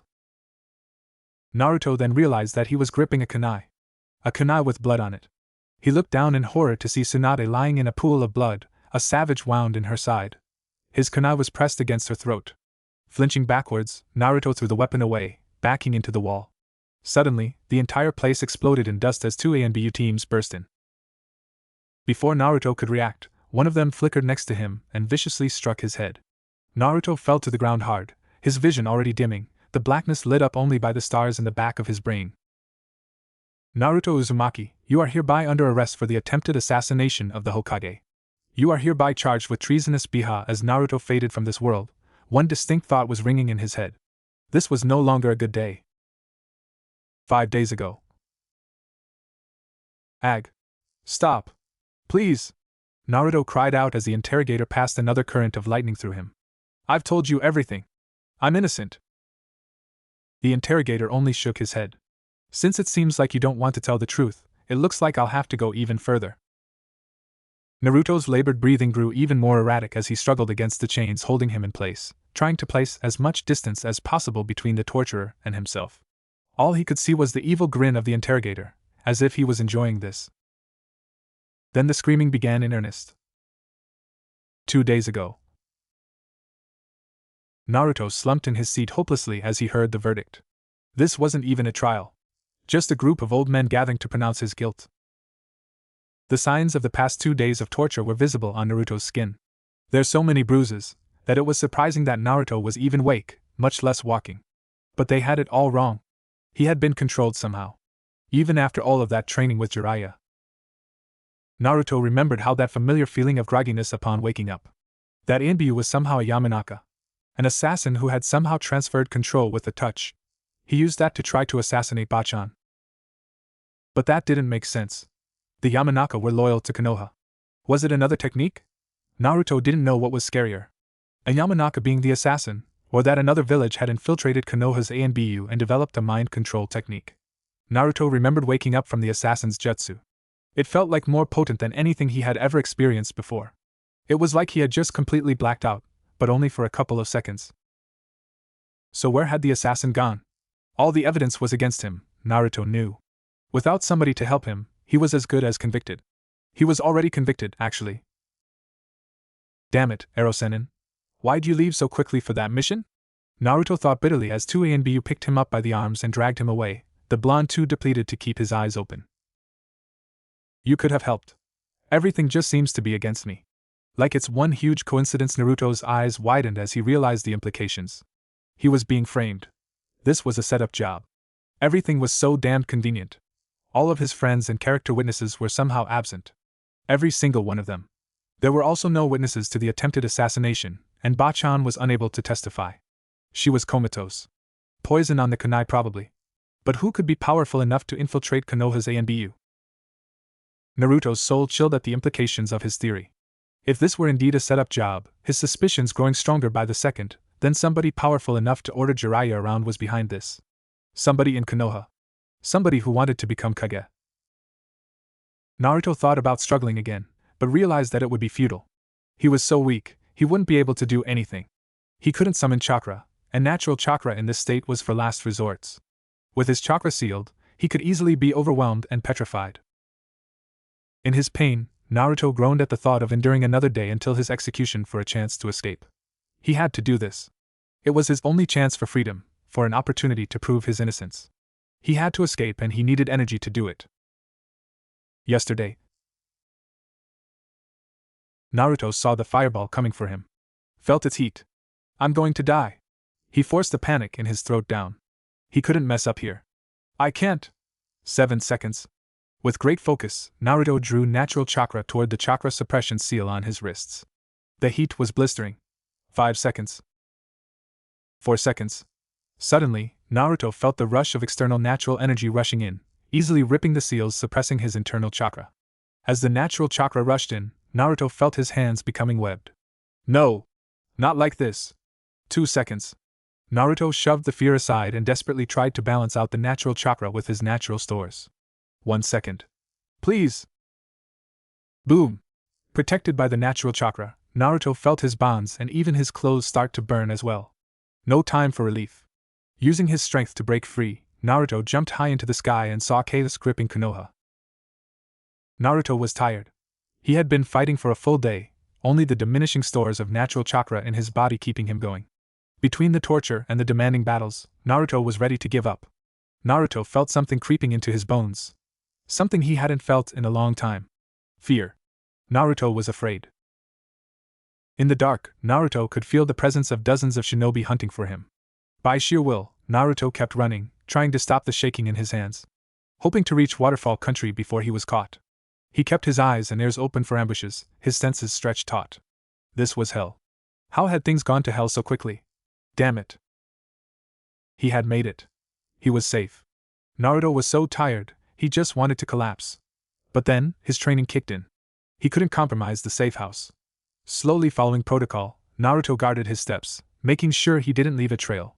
Then he activated a camouflage seal and made his way to the entrance. Nobody was around. Good. Naruto then entered the safe house and nearly collapsed on the ground as he activated another camouflage seal and locked the door behind him. Finally complete, Naruto stumbled to his bed and collapsed. Exhaustion, fear, and relief most of all consuming his being. Sleep embraced Naruto. Now. Naruto groaned as he woke up from a fitful sleep. The sun was rising again. His dreams had been bombarded by memories. Bad memories. He felt stiff all over. Where am I? Suddenly it hit him like lightning. The trial. The almost execution. The hunt. The escape. He had been running all night. He had just arrived at this safe house at sunrise yesterday. He had been sleeping for a whole day. Glancing around for his hitai, Naruto sighed and closed his eyes sadly when he saw it. The scratch. So he really was a nobody, a rogue ninja, to be hunted like a dog. Naruto's body shuddered and nearly began convulsing as the memories washed over him. Crying to himself, Naruto let the memories pass and let go of the pain and scars on his mind. Eventually, the tears stopped. Naruto pushed himself back up, propping his back against the cold wall of the cave with a heaving breath. As his breathing slowed, Naruto's eyes became steely hard. Now was not the time for fear. Revenge. He would have revenge. He would not forget the face of the man who had interrogated him. He would not forget the ANBU who set him up. He would have revenge. More importantly, Naruto was going to find out who was responsible for this, for hospitalizing Bachan, for exiling him. He would find them and make them pay. Naruto slammed his fists against the wall, venting all of his emotions out on the wall behind him. When he was done, there was a spiderweb of cracks lining the cave wall. Naruto looked at the wall and frowned. I'm beginning to sound like Sasuke. I shouldn't walk down that path, Naruto thought to himself. I won't walk down that path, Naruto said aloud resolutely, more to assure himself more than anything. Sighing, the battered youth pulled himself up and painfully washed the effects of sleep away from his face and the signs of battle from his body, trying to deal with the anger coursing through his veins. The blonde looked terrible, as if he had traveled through a war and fought in it the whole way too. The whole day's rest, however, had been immensely helpful in the healing process. The aches and pains were dull, the cuts were scabbed over, and the bruises were already disappearing. Naruto reached for the spare set of clothing he normally kept in his safe house, but then noticed that he had left a set of ninja armor behind in this hideout. Naruto remembered his first kill while he was training with Hiruzen. This was the armor that had saved him in that encounter. How ironic that the person this armor had helped him kill was a missing nin. That day on, Naruto knew that killing was a part of his life. He may not like it, but it was the truth. Despite that, he wouldn't kill needlessly. Naruto thought about the psychopaths he and Jiraiya had come across on their journeys. He wasn't ending up like them. Donning the black slacks and shirt that went with the light gray armor, Naruto looked at himself. Armor covered his forearms, his shins, his shoulders, and his torso. Stretching his limbs, Naruto acclimated himself to his new armament. Feeling for the hidden kunai and shuriken compartments littered throughout the armor, Naruto gave a subdued grin. Those could be useful. Looking himself over once more, Naruto figured that he looked pretty darn cool. His wounds were hidden, and he didn't look very conspicuous either. Stocking up on supplies, food, and everything he would need, Naruto headed out and glanced back once at the place that had kept him safe throughout the night. Yesterday, or 2 days ago, now, even half dead from fatigue and injuries, Naruto had remembered Jiraiya's training. He hadn't compromised the safe house's location. Turning his back, Naruto made a quick hand seal before jumping away. The seals in the safe house kicked in and the boulder that served as the door firmly planted itself into the cliff face, effectively locking the entrance into the safe house. Even a sensor actively searching would have much difficulty finding the safe house. Naruto took a second to look around his surroundings. He was in the woods. Peaceful. Silent. He reveled in the silence that surrounded him. Now was not the time for fear, Naruto reminded himself. Now is the time for courage, for fortitude, and for determination. Holding up his headband, Naruto gazed once more at the scar that ran through the symbol of Konoha. The leaf. Naruto felt a pang in his heart as he thought of Iruka-sensei, the one who taught him the meaning of the symbol. Naruto's breathing further increased as he thought of the other 9 rookie genin who had graduated along with him. Naruto thought of Team 7, Kakashi-sensei, Sakura Sasuke. Naruto realized that everything he had had while he was in Konoha was now gone. His friends, his home, everything. He had to cut it off. Burying his emotions deep in his heart, Naruto forced his eyes to grow cold. He would not think about Konoha like that anymore. It had turned its back on him, so now, he was going to return the favor. He should have thrown away the headband. Naruto knew that anonymity was his best weapon right now. But the Hittite held too much meaning for him to simply throw it away. It was what showed that he was a ninja. And maybe one day, he could reclaim an unmarked headband with the hidden leaf. Until then. Strapping on his Hittite, Naruto knew, though, that he would never truly be able to hate Konoha. He still thought of it as his home, even if it no longer wanted him. His friends were there. People he held dear. People who formed the core of Konoha. People whom he could never abandon. Then Naruto thought of Jiraiya and Tsunade. A lone tear made its way from his eye down his cheek. Those two had helped him so much, and now, he was leaving them, abandoning them. Bachan was almost dead, and Hiruzen, he was who knows where on some secret mission for the Konoha Council. Then it hit him. The Council. The Council sent Jiraiya on the mission. That meant that whoever was behind this was on or close to the Council. That distinctly narrowed down the available options. Unfortunately, those few people would definitely be extremely secretive and difficult to track down. Blood, sweat, and tears. Hiruzen's voice said in Naruto's head, causing the blonde to sigh. It was time to put all of his training to use. Naruto thought about the day of his homecoming. Everything had been so happy. Perfect even. He had thought that things were only going to get better. Funny sentiment that. The Jinchuriki had lived long enough to know what to expect from life. Naruto almost cried again as he thought about that day, only a week ago, but seeming much farther away. He just wanted to return to that fantasy once again. Before reality shattered his life irreparably into millions of pieces. But he couldn't. He couldn't even go back. Not with this assassination/frame job hanging over his head. Naruto had to find a way to clear his name first. Naruto turned himself toward the general location of Takigakure. If Jiraiya had taught him anything, it was that information was the lifeblood of a ninja. Naruto forced himself to remain calm. Banish fear and embrace confidence. You have the skills to be great, Naruto heard Hiruzen's words ring comfortingly in his mind. I need a plan. Naruto thought about Takigakure. He would definitely need to visit the village first to gain his bearings and set up contact with his information network. From there, he could inquire about his friends. Naruto didn't want his civilian friends being caught up in something that they had no part in. He could only hope that Tuchi and Ayam were doing alright. Making a hand seal, Naruto searched for the seals he had hidden along the way during his escape from Fire Country. He could still feel them connect in a chain of sorts. He knew it was a good idea to leave them behind, just in case he wanted to backtrack. They were too well hidden for anybody to find deliberately. Try to account for every possibility. Naruto heard Jiraiya's teachings come back to him. Chance sometimes does its best to screw you over. Naruto chuckled humorlessly. It sure does. So it was to Taki first, then what? After that, Naruto had no idea what he would do. It wasn't like he was striving for Hokage or anything like that anymore. Then Naruto thought again of his friends, and he knew what he had to do. After that, I'll prove my innocence. Then I'll grow stronger. I'll grow stronger to protect my friends, so that none of them have to face what I'm facing. Naruto realized that he now had a goal. Training with Jiraiya had definitely changed Naruto. Mostly for the better. Perhaps the introduction to perviness could have been excluded. Despite that though, Naruto was stronger now. He had learned how to focus his will and emotions. The blonde smiled as he thought of Jiraiya. You were like a dad to me, Hiruzen. Naruto paused as he thought about that. Okay, maybe more like a granddad. Naruto grinned. Hiruzen would have liked that maybe. Then the pain was back as Naruto thought about everything Konoha had come to mean for him. The people who had become his family.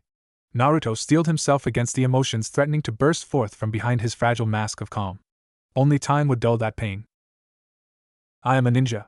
I am Naruto Uzumaki missing Nin. The small village was beginning to slowly stretch its limbs in reluctant wakefulness as the morning sun began to burrow its way over the horizon. A young blue-eyed boy trudged down the street, blonde hair tousled and limbs stiff from sleep. The boy yawned and entered an equally sleepy noodles shop. Although there were no other customers, instead of feeling empty, the small shop felt warm and intimate, the smell of food cooking still heavy in the air. The shop owner remembered the boy from the previous night. The young man had asked for ramen, which he had run out of for the week due to a faulty order. He was pleasantly surprised that the young man didn't leave for the ramen bar down the street, and instead ordered miso soup. Since then, he had come in the next 2 mornings and ordered the same. Already settled into the routine, the shop owner had already prepared a bowl of soup which he now brought over. Naruto yawned and nodded appreciatively, saying his blessings quietly. Sipping contentedly, Naruto let the warmth of the soup spread throughout his body, banishing away what soreness remained from his escape from Konoha. For the past 3 days, he had been hiding out in a small village in Waterfall Country, slowly healing and gathering information. Naruto had decided to postpone his trip to Takigakure until he was fully healed up. Save for some minor stiffness and soreness, his wounds had healed well. Unfortunately, he had been forced to purchase medical supplies with what little money he had with him. Most of it had been confiscated when he had been imprisoned in Konoha. The loss of his accelerated healing was one of the major drawbacks that came with suppressing the Kyuubi. It was unfortunate, but the payoff was the Hiruzen. Naruto thought about his new status as a missing Nin. He was a renegade now. Considering how he had spectacularly cheated death at Konoha's clutches, the other 5 elemental nations most likely had updated bingo books by now. He wondered how much information they had under his profile. He'd have to check an updated bingo book sometime soon. However, simply staying alive might prove to be tricky. Naruto hadn't even formulated a proper plan yet. The smart thing would have been to hide and leave all of this behind. But that was no way to live, just barely surviving in the constant shadow of fear. Naruto then thought about how he had been framed and his theories about the one responsible. If the Konoha Council truly were behind the attempted assassination, then none of his friends were safe. Naruto sighed. Before he delved with any of that though, he wanted to stop by Takigakure and investigate some merchant gossip. Whispered hushes about a devil-herding business. The familiarity of the term hit too close to home for Naruto to simply ignore it. If there was indeed another Jinchuriki in Taki, Naruto felt obligated to tell him that he wasn't alone. Just then, Naruto's thoughts were interrupted as he noticed that an older man entered the shop, also ordering a bowl of miso soup. Civilian chakra signature, and he wasn't a regular, that much was certain by the shop owner's body language. What truly intrigued Naruto, though, was the aura surrounding the man. It was a subtle matter, but after training in the sage arts for so long, Naruto had become finely attuned to his surroundings. It wasn't quite chakra sensory, but sensing how one's presence and emotions affected their environment. Nature was indeed a living, breathing thing and had many insights to give. It was something Naruto had learned at MT Mayaboku with the toads. Nature was affected by people's emotions in a very powerful, but subtle way. All living things diffused minute amounts of chakra energy back into the environment, which was charged with emotions, whether they be fear, happiness, or grief. Negative emotions like fear, anger, and hate were like disruptive waves in the flow, the most extreme akin to a tsunami. This was the sensation known as killing intent. However, lack of emotions was like a dam in the river, blocking the flow. It just wasn't natural.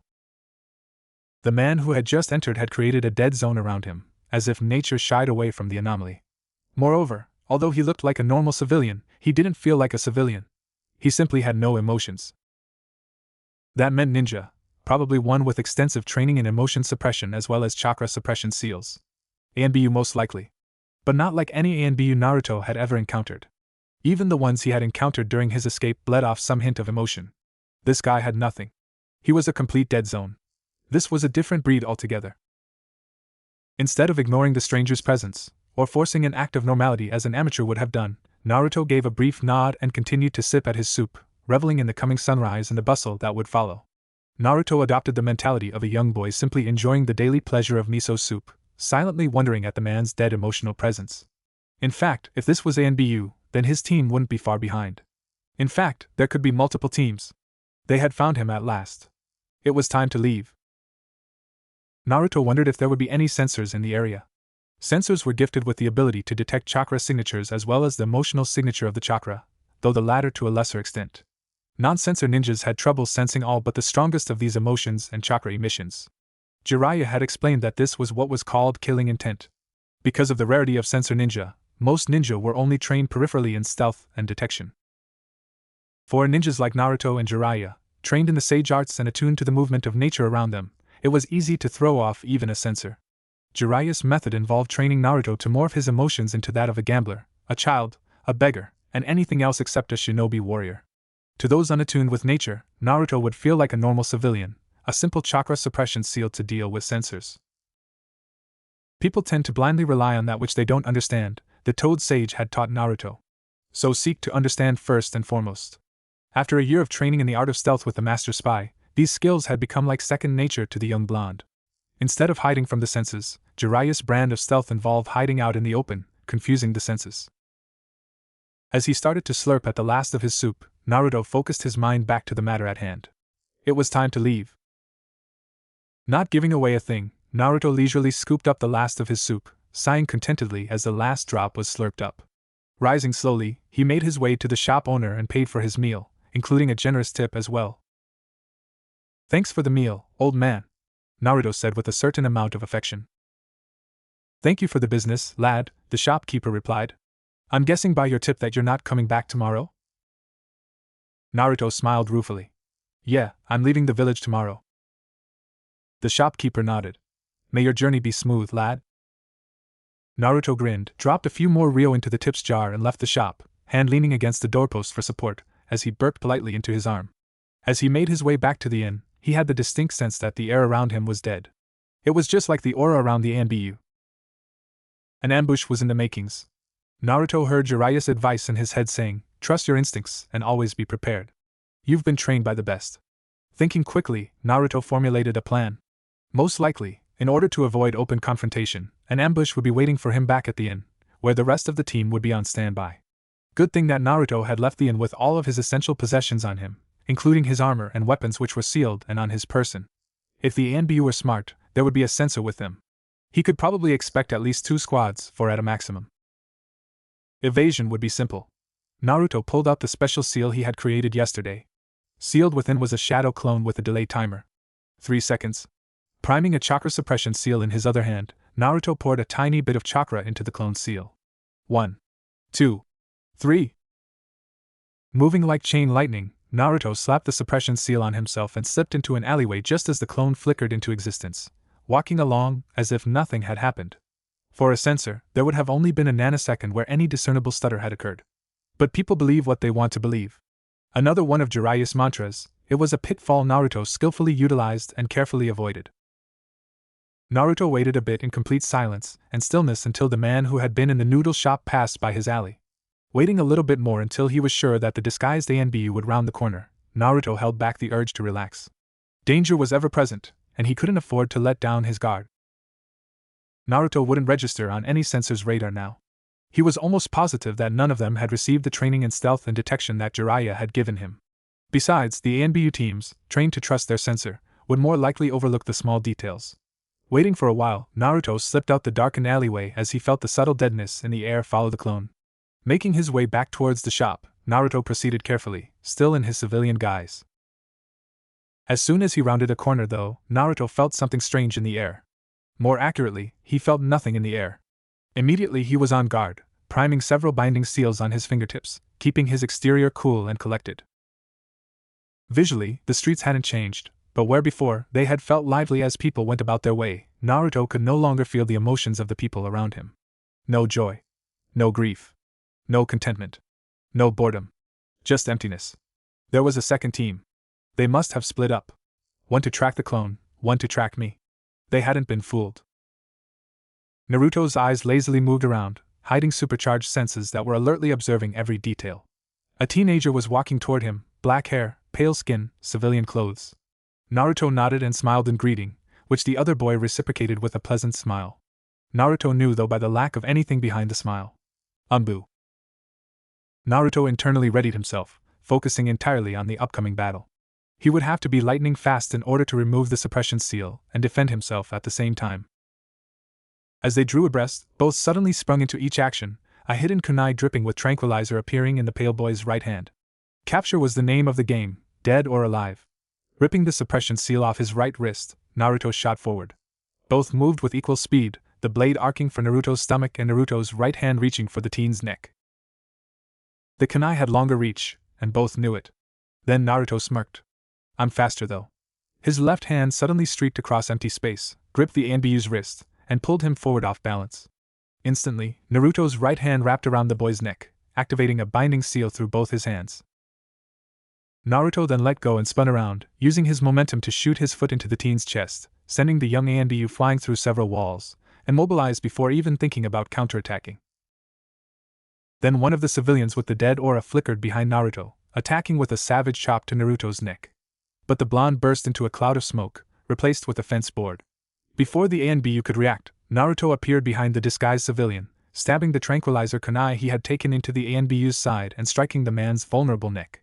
He stumbled forward a few steps and dropped like a rock. Then the ground beneath him ripped open as a chakra-covered fist barreled towards Naruto's chin. But the blonde had sensed the attack coming. Leaning backwards lightly, as the ANBU's head burst from the ground, Naruto grabbed his surprised opponent in a debilitating headlock. Naruto spun, using the flailing body to shield himself from the shuriken being hurled at him by the final ANBU, who was floating in the air. The deadly projectiles, covered with tranquilizer, struck deep into the ANBU's back. With barely a pause, Naruto recovered the shuriken and kicked his meat shield away roughly. With a flick of his wrist, Naruto hurled the ANBU's own weapons against her. Unperturbed that her attack failed and left her vulnerable in the air, the final ANBU flung her remaining kunai to deflect Naruto's weapons. Seeing this, Naruto slapped his palms together. Shadow Shuriken Clone. A cloud of shuriken flickered into existence next to the ones he had already thrown. Naruto could feel the shocked surprise emanate from the ANBU, eliciting a sense of satisfaction from the blonde when the last ANBU dropped from the sky, her body falling with a dull thud. So these machines weren't completely emotionless. Making his way to the body, Naruto noticed with a sense of sickness that the woman was lying in an unnatural position, her mask shattered, her back snapped by the force of the fall. Her tongue was lolling out, and her eyes stared ahead. She was dead. Naruto sighed. Another life taken. He had gotten lucky this time. This team had underestimated him greatly, and it had led to their defeat. For her, it meant death. Then Naruto noticed the strange markings on the ANBU's tongue. Peering more closely, Naruto noticed that it was actually a seal. He could feel the residual chakra diffusing as there was nothing left to sustain it. Interesting. Placing a finger on the seal, Naruto quickly analyzed it. After a few seconds, Naruto drew back in contemplation. It seemed to be a suicide seal, but not like one he had ever learned about. This was heavy-duty stuff that couldn't be decrypted easily. Whoever designed it clearly didn't want it to be tampered with. Leaving the body, Naruto left to find the first member of the team. The pale teen. Naruto moved through the debris of the house that he had kicked the pale boy through, glad to find it clear of civilians. He found the boy groaning as he struggled to rise. Naruto was impressed. His kick had been meant to severely disable, knowing how strong A and B were. As the young Black Ops Nin noticed his opponent, he looked up, with a dead expression on his face. There was no fear, only blankness. Naruto was intrigued. "What's your name?" Naruto asked. There was a pause before the pale teenager answered. "Sai." "Well, Sai, I want you to remember this moment," Naruto said calmly. "I'm innocent. I did not try to kill the 5th Hokage. And I'm not a murderer. Go back and tell them that." Sai continued to stare at Naruto blankly, not making any move at all. Naruto waited to make sure his point had sunk in. Finally he spoke again. "Remember this moment." Then Naruto's hand grabbed the top of Sai's head, and before the pale teen could react, Naruto activated his binding seal. Sai went out like a light. Seeing that Sai was asleep, Naruto opened the Anbu's mouth, peering at the boy's tongue. It too had the same seal that the other woman had. The blonde wondered if all members of Anbu had this suicide seal. He hadn't been aware of it. Kakashi had been Black Ops at one point, but he didn't have a seal on his tongue, and Naruto couldn't imagine the seal being removed simply because one had retired from Anbu. Just as Naruto stepped back from Sai's sleeping form, he was hit with the memories of his clone. Naruto's clone, aware of the fact that he was a distraction, grumbled silently. Every time, the clone got the short end of the stick. "We're created and hurled into sharp blades like we're expendable." "Well, we are, but still. It's no fun getting impaled." The clone's musings were put aside as he found himself approaching the inn. As he entered, the clone noticed the tranquility in the lobby. These civilians didn't even suspect. But the Naruto clone, after taking a moment to focus and harmonize with nature, could sense the dead presences around the building. Unlike sensors, Naruto had to attune himself with nature in order to detect emotional presences, meaning that it couldn't be used in battle. But in this case, it was immensely helpful as the clone knew that there was an ambush waiting for him. The ANBU team, though, had underestimated him. The hunters have just now become the hunted, the clone thought. In his escape from Konoha, Naruto had been forced to reveal most of his learned skills. But they had only been shown very briefly, so he couldn't be sure what information the Konoha Nin would have had on him. The team sent after him would certainly have been briefed on his abilities. However, without truly understanding how his new techniques worked, his hunters wouldn't have formed an effective counter. Also, the last time he had been assessed officially as a Konoha Nin, he had been regarded as an idiot genin. He wouldn't be surprised if some Konoha ninjas still believed that. If that gained him an element of surprise, no matter how unlikely with this ANBU team, it would not go unappreciated. The clone thought furiously as he made his way to the room. There were 4 Nin to deal with then. 2 covering the room, and a third one backing them up.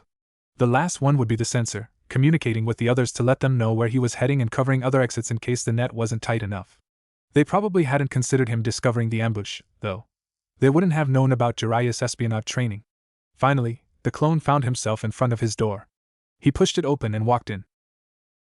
A hand shot out to his right, aiming straight for his neck, a binding seal glowing in the man's hand.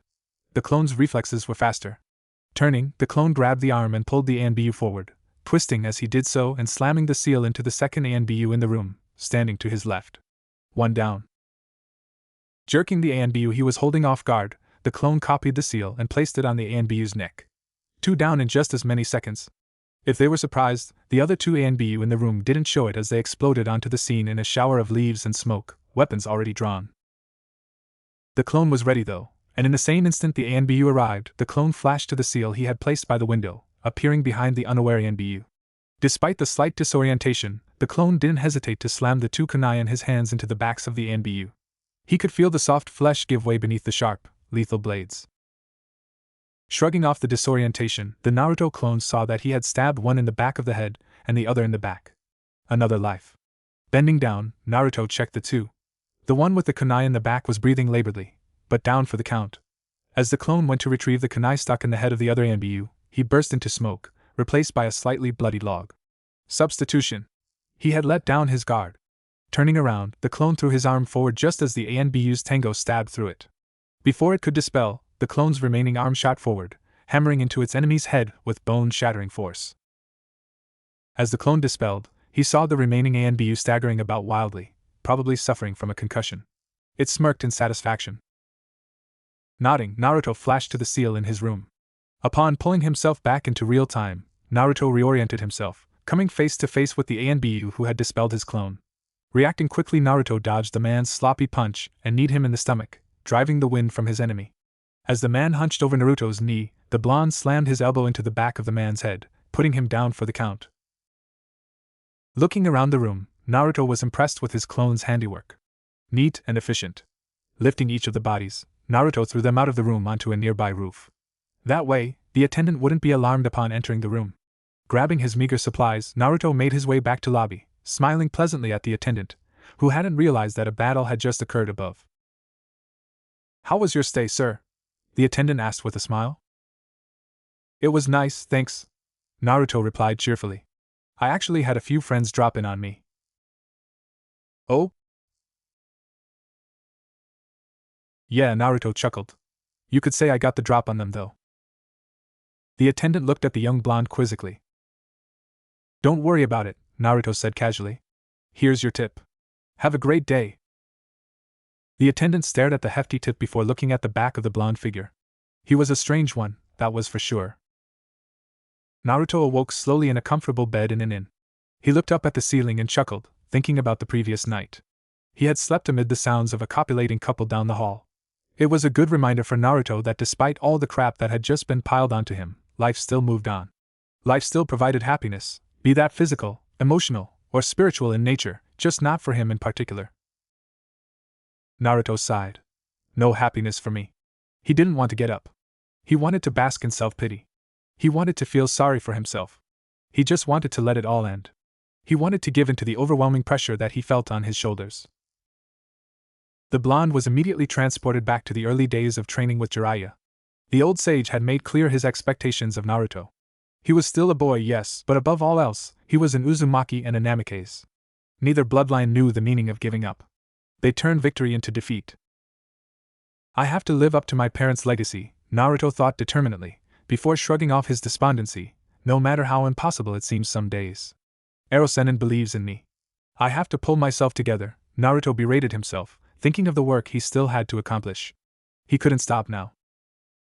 When Naruto looked toward the future, all he saw, though, was his struggles stretching ad infinitum. When would it all end? Naruto wanted to escape to his memories of the old days, when it was him and Team 7, training as genin. Memories of his friends, eating, training, laughing together. Memories of a time when training and not being associated with Jiraiya's perviness were his only real worries. When Naruto looked back on those childish, carefree, and happy times, he had to roll his eyes at Jiraiya's antics. He had to admit that now more than ever, he missed Hiruzen's comforting, if somewhat goofy presence. Jiraiya always seemed to know exactly what to do, in any situation really. Suddenly, all of that had been stripped away violently. Naruto sighed before throwing his legs out of the bed. He didn't have time for self-pity. He was a renegade now. Naruto wondered when the toads would contact him. He had asked them to find Jiraiya for him. Unfortunately, Jiraiya had disappeared, which meant that he was hiding and really didn't want anybody finding him. Moreover, he still wasn't sure how he stood with the toads, now that he was a missing nin. Naruto stretched and entered the shower, blasting the water to steaming hot, letting the impurities in his body, mind, and soul wash out. The young man stepped out feeling much better and very refreshed. As he was getting dressed, Naruto glanced once at the seal under his shoulder. It was a storage seal, but a pretty ingenious one, he thought. He had created it when Jiraiya had taught him about disguises. He wanted to be able to quickly change sets of clothing without actually taking anything off. The result was this seal, which allowed him to swap out whatever set of clothing he was wearing with whatever was stored in the seal immediately, and without any hassle. For now, to avoid suspicion, the young missing nin kept his armor stored away, ready to be summoned at a moment's notice. Unfortunately, that meant that practically all of his weapons would be stuck in the seal as well. For all intents and purposes, he was a civilian today. He was dressed in light khaki shorts and an orange-black t-shirt. He was either conspicuous or inconspicuous. He simply was, one of Jiraiya's fundamentals of stealth. Grabbing breakfast on the run, Naruto was only marginally disappointed to find that the inn didn't serve ramen. Paying the fare for the room with what was left in his wallet, Naruto left the inn. He would have to replenish his stores sometime soon. Yesterday, in broad daylight, Naruto had infiltrated the Takigakure, a time when the guards were least expecting it. Naruto had come with the merchants, blending in masterfully before stealing away through Taki's hidden passageway, which the blonde remembered from his last visit here. Back when there was still Team 7. Naruto frowned, both at the memory and the fact that it had been so easy to slip past the guards. Granted, he had been using some pretty advanced stealth jutsus, But still, if he could get through, a skilled assassin could slip past. People like Akatsuki? Naruto thought back to Jiraiya's lessons. People see what they expect to see. Naruto smiled thinly. Only a week after separating, and he was already hearing Hiruzen's words in his head. Naruto had decided to stay low for the first day to scout out the territory. Today was the day he would begin collecting information. Naruto knew from his lessons with Jiraiya that Taki and Konoha had a fairly close relationship. A messenger had probably come or would be arriving sometime today to deliver the important news. The news of Naruto Uzumaki's abandonment of his village, no doubt. Shrugging aside the sense of fragility brought by such painful thoughts, Naruto found himself near the village head's house.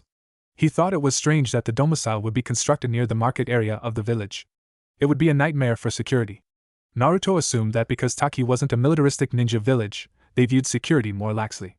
It was peacetime as well. All the easier to gather information. Naruto held his gaze, looking like he had a chosen destination in mind. However, his senses had completely broadened out, and using his hearing, peripheral vision, and even smell, Naruto both observed and absorbed the atmosphere of the busy market district. A couple of ninja were milling around, gossiping in hushed tones. Ninja like to gossip, just like anybody else, Jiraiya liked to point out. Naruto moved closer, remaining unobtrusive, either trying to be inconspicuous or normal. Naruto just simply became another normal villager. "Did you hear about Daisuke?" one guard said to his companion. "No," she replied. "What happened?" The two guards began gossiping about Daisuke, snickering every once in a while. Naruto had to physically restrain the sigh that was threatening to escape his lips. He had forgotten how tedious eavesdropping could be. Finding a nearby shop, Naruto sat down at one of the booths and, pleasantly surprised to find that the Rumi shop offered ramen, ordered a bowl of ramen. Then, focusing chakra to his ears, Naruto activated a jutsu that Jiraiya had developed specially for his spying. The hearing enhancement jutsu. In all honesty, it had been Orochimaru who had first developed the jutsu, later to be utilized in his new hidden village, Odogekure. But Jiraiya had reasoned, it's a very useful jutsu, a sentiment that Naruto wholeheartedly agreed with. Then, after about 20 minutes or so of sipping on his ramen with restraint, something caught his ears. "I heard something happened at Konoha just 2 days ago." The guard's tone was hushed. No civilian would have been able to hear it, but Naruto had learned both to read lips and enhance his hearing. It was almost as if he was standing next to them. "What happened?" A merchant coming from Konoha was telling Hiro at the merchant's access point that some super-powerful ninja defected. They were gonna execute him for something, so he escaped and tried to kill the Hokage. Naruto grimaced. This was what happened when rumor was allowed to run rampant. Hiruzen had drilled into him over and over again to get his information from as many sources as possible, as rumor always twisted the best of information. "Hokage's in critical, I heard," the guard continued. "No way." His companion gasped in shock. "How powerful is this bastard?" The guard looked around quickly, checking to make sure nobody was listening. The merchant thought that it might have been either an Anbu or Konoha's Jinchuriki. "Whoa! Konoha's probably reeling from that, I bet," the companion said. "They probably don't want information like that going public, not that they're doing a good job keeping info on the LD, though." "Yeah, it's a double blow for Konoha. Their Hokage's nearly dead, and possibly, their weapon is on the run. Well, it's really no different from any of the other main villages. Except for Kumo, all of their Jinchuriki have gone rogue." "Yeah," the guard offered, "pretty scary when you think about it. In fact, word is that it's headed this way." The guard continued. "Oh man, that could be trouble for us," the companion replied. "I know, especially when you consider the other demon." The companion shuffled awkwardly before speaking in tones even more hushed than before. Naruto had to strain to hear. "You know we shouldn't talk about her. It's dangerous." "Yeah, I guess you're right," the first guard said, surreptitiously glancing around to make sure that no one had heard. They settled into a silence common between those on guard duty, scanning the somewhat busy street before them. Naruto listened a little bit longer, but realized he was going to get no more information from these two. He had been lucky to get what he had. Nodding to the shopkeeper, Naruto paid his bill and left the shop at a leisurely pace, another normal civilian going about his day. Naruto had a lot to think about. It seemed that people in Taki already knew of his battle to escape Konoha. Word that Konoha had a comatose Hokage and another missing nin on its hands could reach the other elemental nations very soon. Naruto was unsure of what to feel, knowing that such news would only weaken Konoha.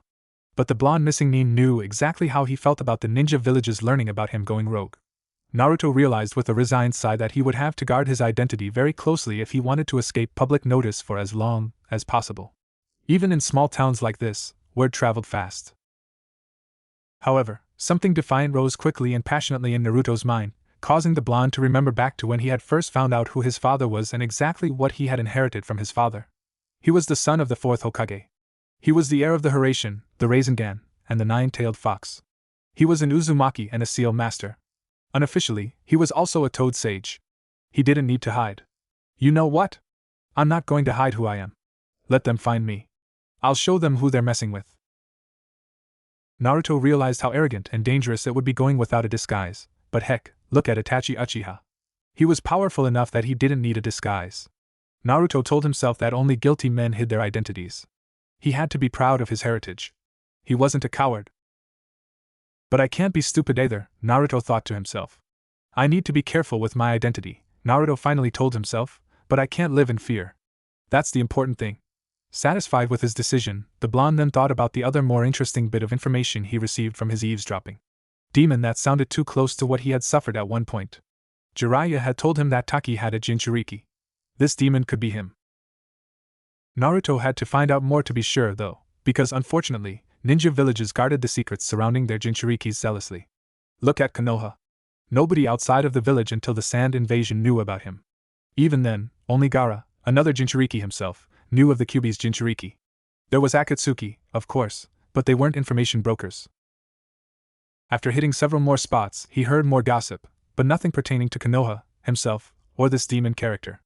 Whoever he was, Naruto needed, to meet with this person and tell him that he wasn't alone. Then walking out of a shop, as Naruto was waving to the shopkeep, he wasn't paying attention to where he was going. Looking up, Naruto only had time to widen his eyes in shock as a mass ran right into him, bowling the both of them over. Groaning, Naruto quickly pulled himself up the ground, hoping to offer his hand to whomever had knocked him over. He was surprised to find that he was already standing. She had on a gray short skirt and midriff-bearing shirt. If she is a girl, she's pretty flat. Nice legs though, Naruto commented unconsciously to himself, contrasting to the dark tan of her skin. She also wore some forearm sleeves and had green hair, Naruto was surprised to note. He wondered if it was natural, quickly glancing near her stomach before darting his eyes back up. I'm not like Hiruzen, the blonde told himself. Sorry about that, the girl offered first. Naruto knew by the voice that it was a girl. I wasn't paying attention to where I was going. Naruto was a little surprised to see the girl's eyes diverted, as if she were scared of something. Then, Naruto looked around at the people casting him subtle glances. Putting two and two together, Naruto realized that this girl must be the demon. The Jinchuriki was a she. That's alright, the blonde said. I wasn't paying attention either. The girl whipped her eyes back at him in shock. You're not from around here, are you? No. I'm visiting family. Why do you ask? Naruto cursed silently as he realized that he had just pegged himself as an outsider. He could have even given himself away as a ninja. None of the villagers would ever have talked to this girl, knowing who she was. Well, no reason, the girl said. Naruto shrugged, hoping she wasn't suspicious. Well, like I said, no worries. Naruto paused before mentally preparing himself. Say, by the way, are you gay? Excuse me? The girl asked, clearly not understanding where the stranger was going with this train of thought or used to such forwardness. Well, it's just that I've never seen a guy who wears skirts and shirts like that. An image of Haku flashed through Naruto's mind before he buried it down deep. The girl just stared at him for a second, trying to process what he had said. Naruto knew he was playing with fire. Well, like Hiruzen always says, I just love trouble way too much. Suddenly, the girl exploded in righteous anger. Lifting her fist, she slammed down on Naruto, punching him down to the ground. You think I'm a boy? She practically screamed. I'm a girl, you idiot! Naruto twitched on the ground. Man, that girl hit hard, but he just couldn't stop. It was like baiting Kiba all over again. But you're so flat-chested. Arr! She screamed, before burying her foot in Naruto's side. Giving another scream of frustration, she turned on her heel and stalked away, hoping to get out of range before she killed him. She didn't want to get in trouble over this idiot. Naruto gasped before rolling over, shaking, trying to stop from laughing. All of the surrounding villagers were cowering in fear, but Naruto continued to shake with mirth. Then, seeing that the girl was walking away, Naruto called out, "My name's Naruto, by the way." The girl turned and gave him a frosty glare. "Well, Naruto, you're an idiot," she said before leaping away. Naruto chuckled once more before getting up. He noticed an old man standing next to him. "Yes?" he asked, remaining polite. "Son, I know you're not from around here, but let me tell you, that girl's bad news." Naruto could tell that the old man was genuinely concerned for him, but nonetheless, a part of Naruto felt cold towards this man and all the other villagers in this village. Their prejudices reminded him a little too much of his own past. "Really?" Naruto replied frostily, "I don't know, I kinda like her." The old man looked at Naruto as if he had grown a pair of horns. "If what she just did to you doesn't put any sense into your head, I don't know what will." Naruto chuckled. "My godfather always said that I love trouble a little too much." The old man only shook his head. "Son, just please take my word of advice. That girl's trouble with a capital T. You don't want to be hanging around her." Naruto raised his eyebrow cockily. "Well, thanks, old man, but I think I can handle her." The old man sighed before he resigned his arguments. "Fine then, young one, but don't say I didn't warn you." "But I do have one question," Naruto said quickly. "Please tell me that you're not telling me all this because you used to date her. That would just be eck." Naruto made a face, sticking his tongue out as if something sour was in his mouth. The old man glanced once more at Naruto, unsure of how to react to Naruto's disrespectfulness. Finally, he chose to simply ignore the blonde brat and huffed before walking away to attend to his business. Young whippersnappers these days think they're on top of the world. Naruto smiled sadly as he thought about these villagers. They were good people, but their biases and prejudices were just misdirected. Dusting himself off, Naruto continued on his way, always listening for more information, but also keeping an eye out for stores where he could replenish his supplies. Then, around evening time, walking near the outskirts of the village, Naruto noticed a group of guys picking on a girl. They were standing around her in a circle, jeering, but they weren't making moves to get physical with their victim. It was almost like they were scared of getting too close. Then Naruto realized. It was her. "You're so pathetic. You'll never be a good enough ninja." Naruto heard the titters and the jeers coming from the group, and noticed that the girl was doing nothing to defend herself. Sighing, Naruto knew that he had to say something. "Hey guys, leave her alone." All of the bullies turned suddenly, assessing the newcomer. He didn't look so tough. He wasn't even a ninja. The girl then jumped up, her eyes blazing as she recognized Naruto. "I don't need your help. I can handle this myself." Then, one of the bullies turned and shoved her roughly to the ground. "Stay out of this, girlie. This guy asked for it." Naruto raised his eyebrow at that. "Yeah? Well, the way you pick on gender-confused guys half your size, I'm not surprised that you think you could beat me." All the boys looked confused for a second, then scowled, realizing that Naruto had just insulted them. They glanced at each other and as one, they gave a brutish yell and rushed at Naruto, who stood calmly, waiting for their attack. At the last second, a blur shot in front of him and blocked the first few punches. In the space of a few seconds, the bullies were on the ground, dazed, unsure of what had hit them. Naruto raised an eyebrow, amused. "Not bad, but I could have handled them myself," he said, mirroring the girl's words before. She suddenly turned on him, her fist cocked back. "Gender-confused guy!" she screamed in his face. Naruto involuntarily took a step back. Wait, he said placatingly, not wanting to get beat down like that afternoon. "I was just joking. I know you're a girl. I'm just messing with you." She scowled before huffing in disgust. "Idiot," she muttered under her breath. Naruto only gave an infuriatingly innocent grin. "So what's your name?" The girl glared once more at him, making Naruto realize that her eyes were orange. A striking, but pleasant contrast to her green hair and darkish skin. Very pretty. Finally she spoke. "Fu." Naruto's smile became gigawatt bright.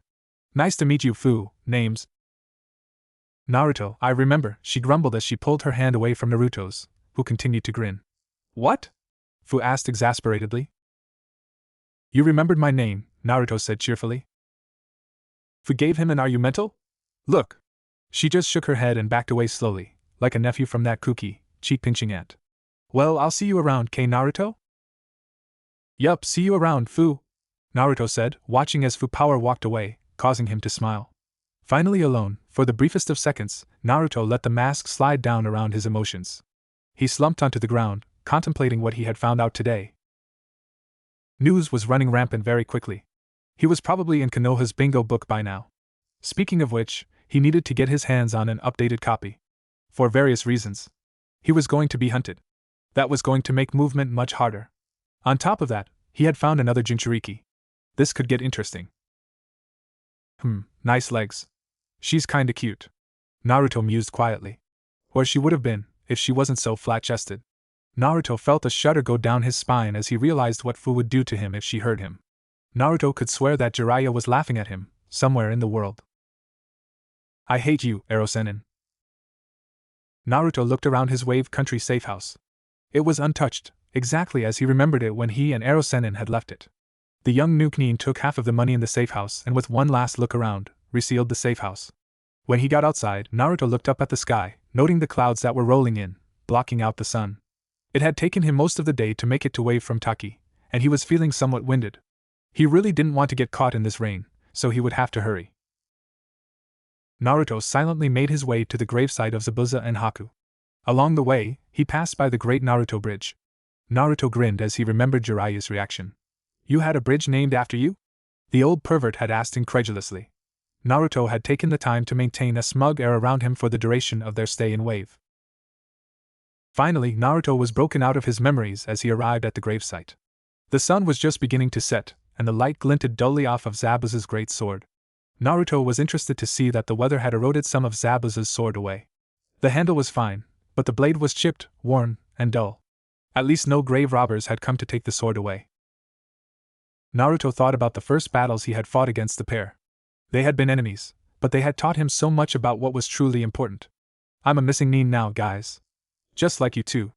Honestly, I don't even remember why you two became missing nin, but I do remember that you, Haku, told me that fighting for someone you love makes you stronger. I'm trying to take that to heart, but honestly, I don't know. It seems like I'm all alone now. Not quite true, Naruto thought, his mind going to Fu, a Jinchuriki just like him. Anyways, I was in the area, so I thought I'd pay my respects. I'm stronger now. Naruto let the silence hang. He had nothing anymore to say. He only felt a sense of sadness as he realized just how much time had passed since his first true battle as a ninja, but Naruto also felt pride. He had indeed come a long way. Naruto turned around and looked down the hill over the main town of the Land of Waves. It was a peaceful place, but still, Konoha could come here looking for him. It had only been fair for him to warn Tazuna and his family. It had been a heartwarming reunion for Naruto, but he placed the Hiruzen seal outside of the bridge builder's house just in case. A premonition of things to come, Naruto attributed his actions to. Suddenly, Naruto felt a disturbance in the seal he had placed by Tazuna's house. Naruto drew on his chakra before hesitating. He could be walking into a fight without knowing anything. Looking back at Zabuza's grave, Naruto gave Zabuza's large sword a hard look. Making a split-second decision, Naruto pulled the sword out of the ground and activated his seal. In a flash, he was in front of Tazuna's house, looking in. Naruto was alarmed to see that a group of ANBU were questioning Tazuna and his family. I have to protect them, Naruto whispered. Racing over to the door, Naruto calmed himself. The element of surprise would be the most effective weapon against numbers. Surprise would only be with him for a brief second. He had to time this perfectly. Coiling his legs, Naruto stood stock still like a loaded spring. In an instant, the area around Naruto's eyes changed coloration. As if it were an unsaid signal, the blonde ninja jumped straight at the door, pulling through with his shoulder, landing in a ready stance in the middle of Tazuna's foyer. All eyes slowly turned toward the intruder. Naruto had counted 4 ANBU. One standing over Tazuna, his foot on the bridge builder's back. Another holding back a struggling Tsunami as she tried to save her son. One more holding a tanto to Inari's throat as the boy glared back defiantly. And one captain, looking on stolidly. Suddenly, all hell broke loose as Naruto hurled the Kubikiri at the ANBU threatening Inari, drawing and throwing 3 kunai at the ANBU standing on Tazuna in the same heartbeat. Using the momentum from hurling the Kubikiri, Naruto spun around, already forming a Rasengan in his hand. In the space of a nanosecond, Naruto thrust his right palm into the captain's stomach. Condensing his chakra, Naruto gave it even more impetus as the devastating sphere burst through the captain's backside and into the final ANBU's back. 4 bodies fell onto the ground within a second of each other. Naruto looked around at the scared faces. The Kubikiri was buried in a wall, blood splashed all around it. An ANBU lay near Tazuna, a kunai in his throat and 2 more in his heart. The captain's torso wasn't even recognizable. The one holding Tsunami wasn't much better off. All 4 were as dead as doornails. Another 4. Naruto was surprised by how calloused he felt toward their deaths. He was becoming used to the killing.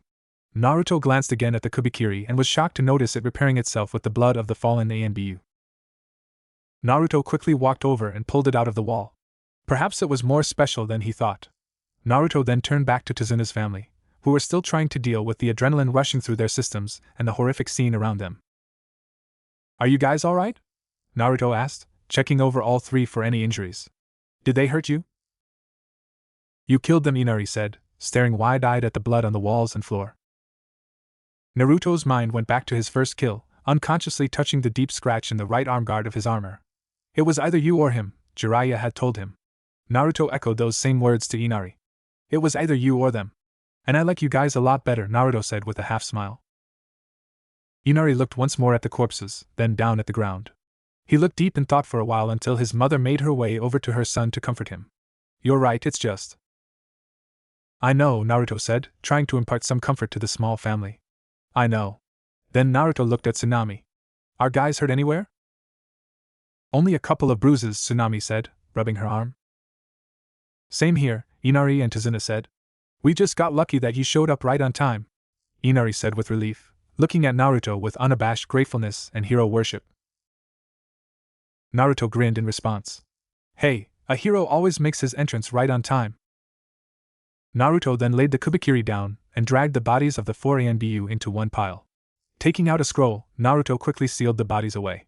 "Sorry about the house, guys," Naruto said sheepishly, rubbing the back of his head, not wanting to seem too insensitive to the feelings of the 3 civilians. Tazuna sighed before replying. "Don't worry about it, kid.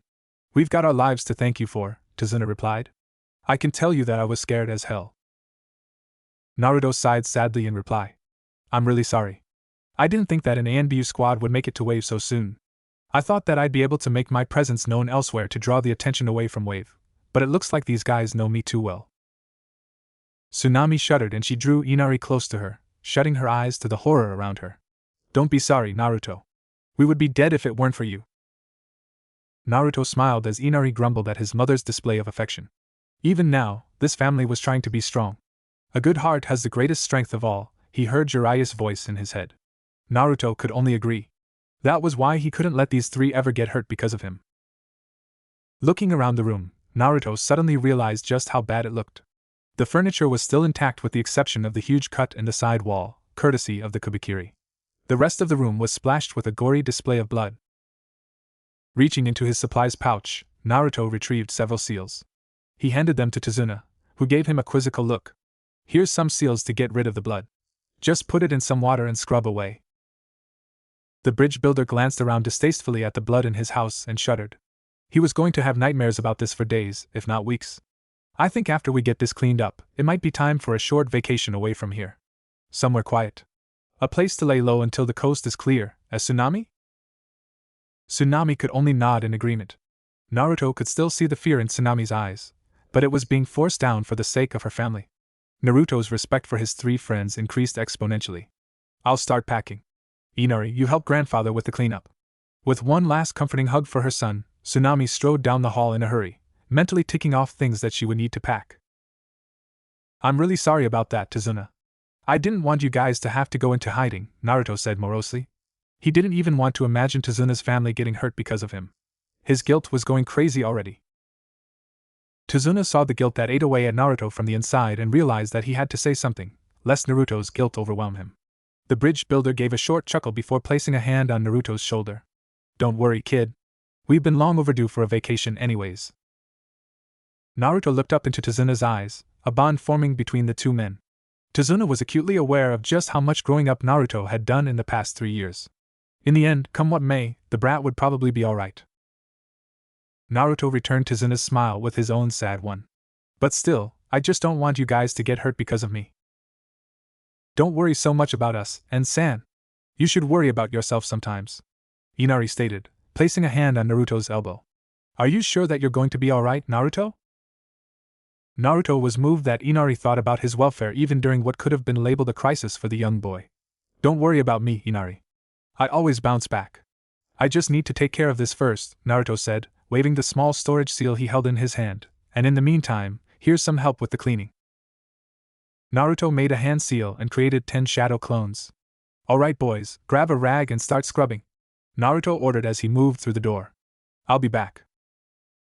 By the time Naruto had seen Tazuna and his family safely off and cleaned away any trace of his presence in Wave, the sun was beginning to set, casting an orange fire under the dark clouds as it began to drizzle lightly. Naruto had left a squad of shadow clones with Tazuna and his family, a safety insurance that would be able to let him know when the family made it safely out of the country. He had given them instructions on how to meet with one of his contacts in Rice Country. There was a nice small village where the family would be able to hide out in comfort. Entrusting the safety of Tazuna, Inari, and Tsunami into the hands of fate, Naruto turned his mind back to his own situation. He wouldn't be able to stay in hiding, lest other people he knew outside of the village be targeted in an attempt to flush him out.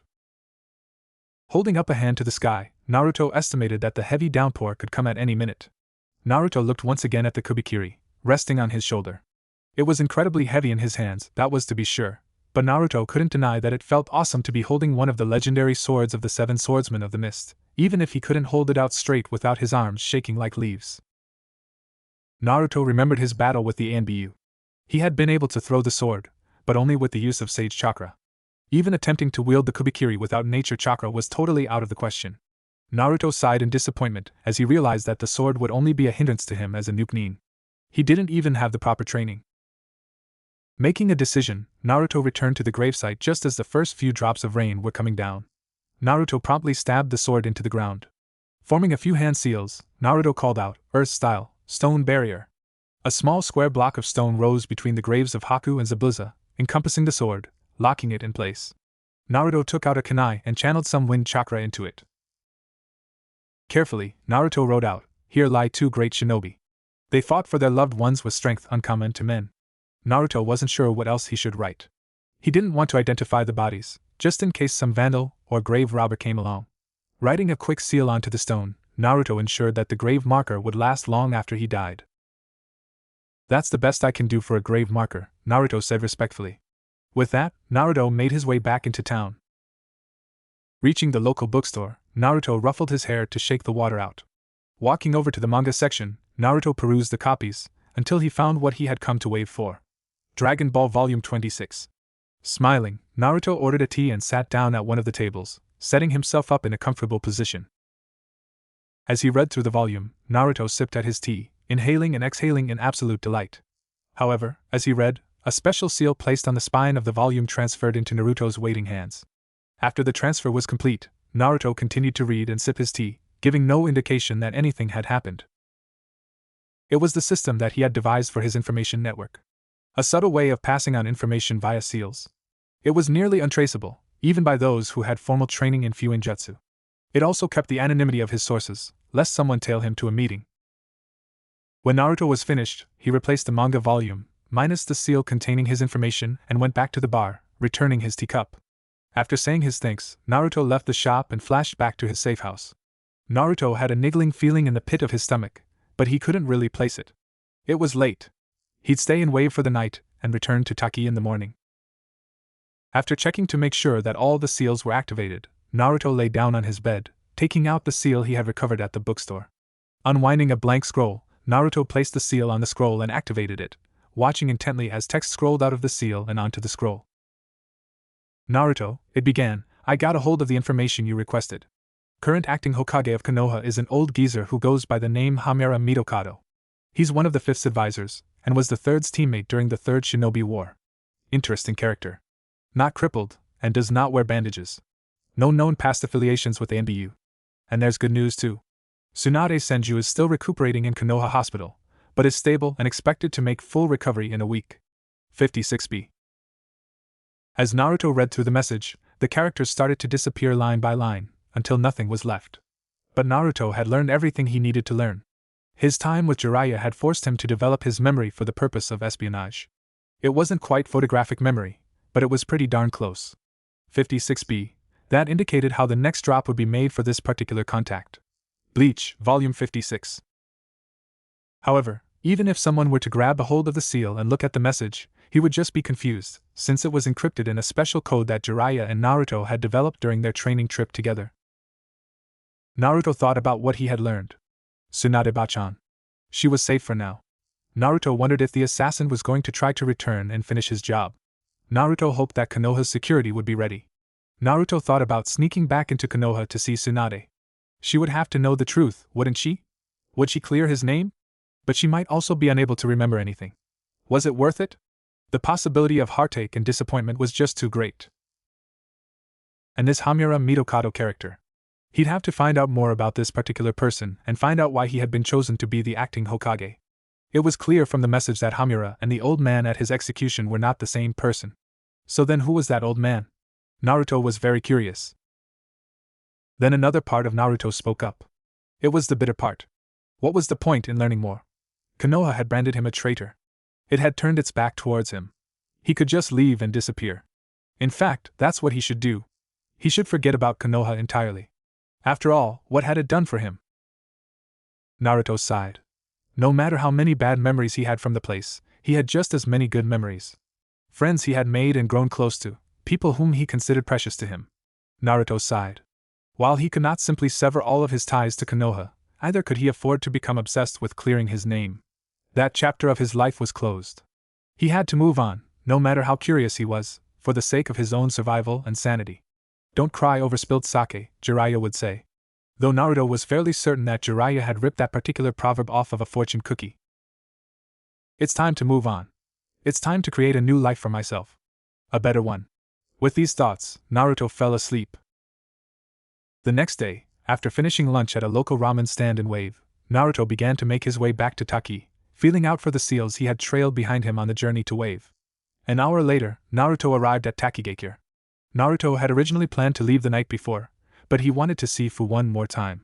If he went into hiding, as he had thought about and actually made plans for, now would probably be the last time he saw her.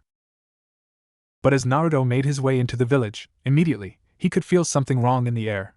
The blonde ninja resisted the urge to grab a passerby and start asking questions. He wasn't supposed to be in the village. He was a missing nin after all. Looking like any other tense passerby, Naruto walked around, listening for any pertinent information.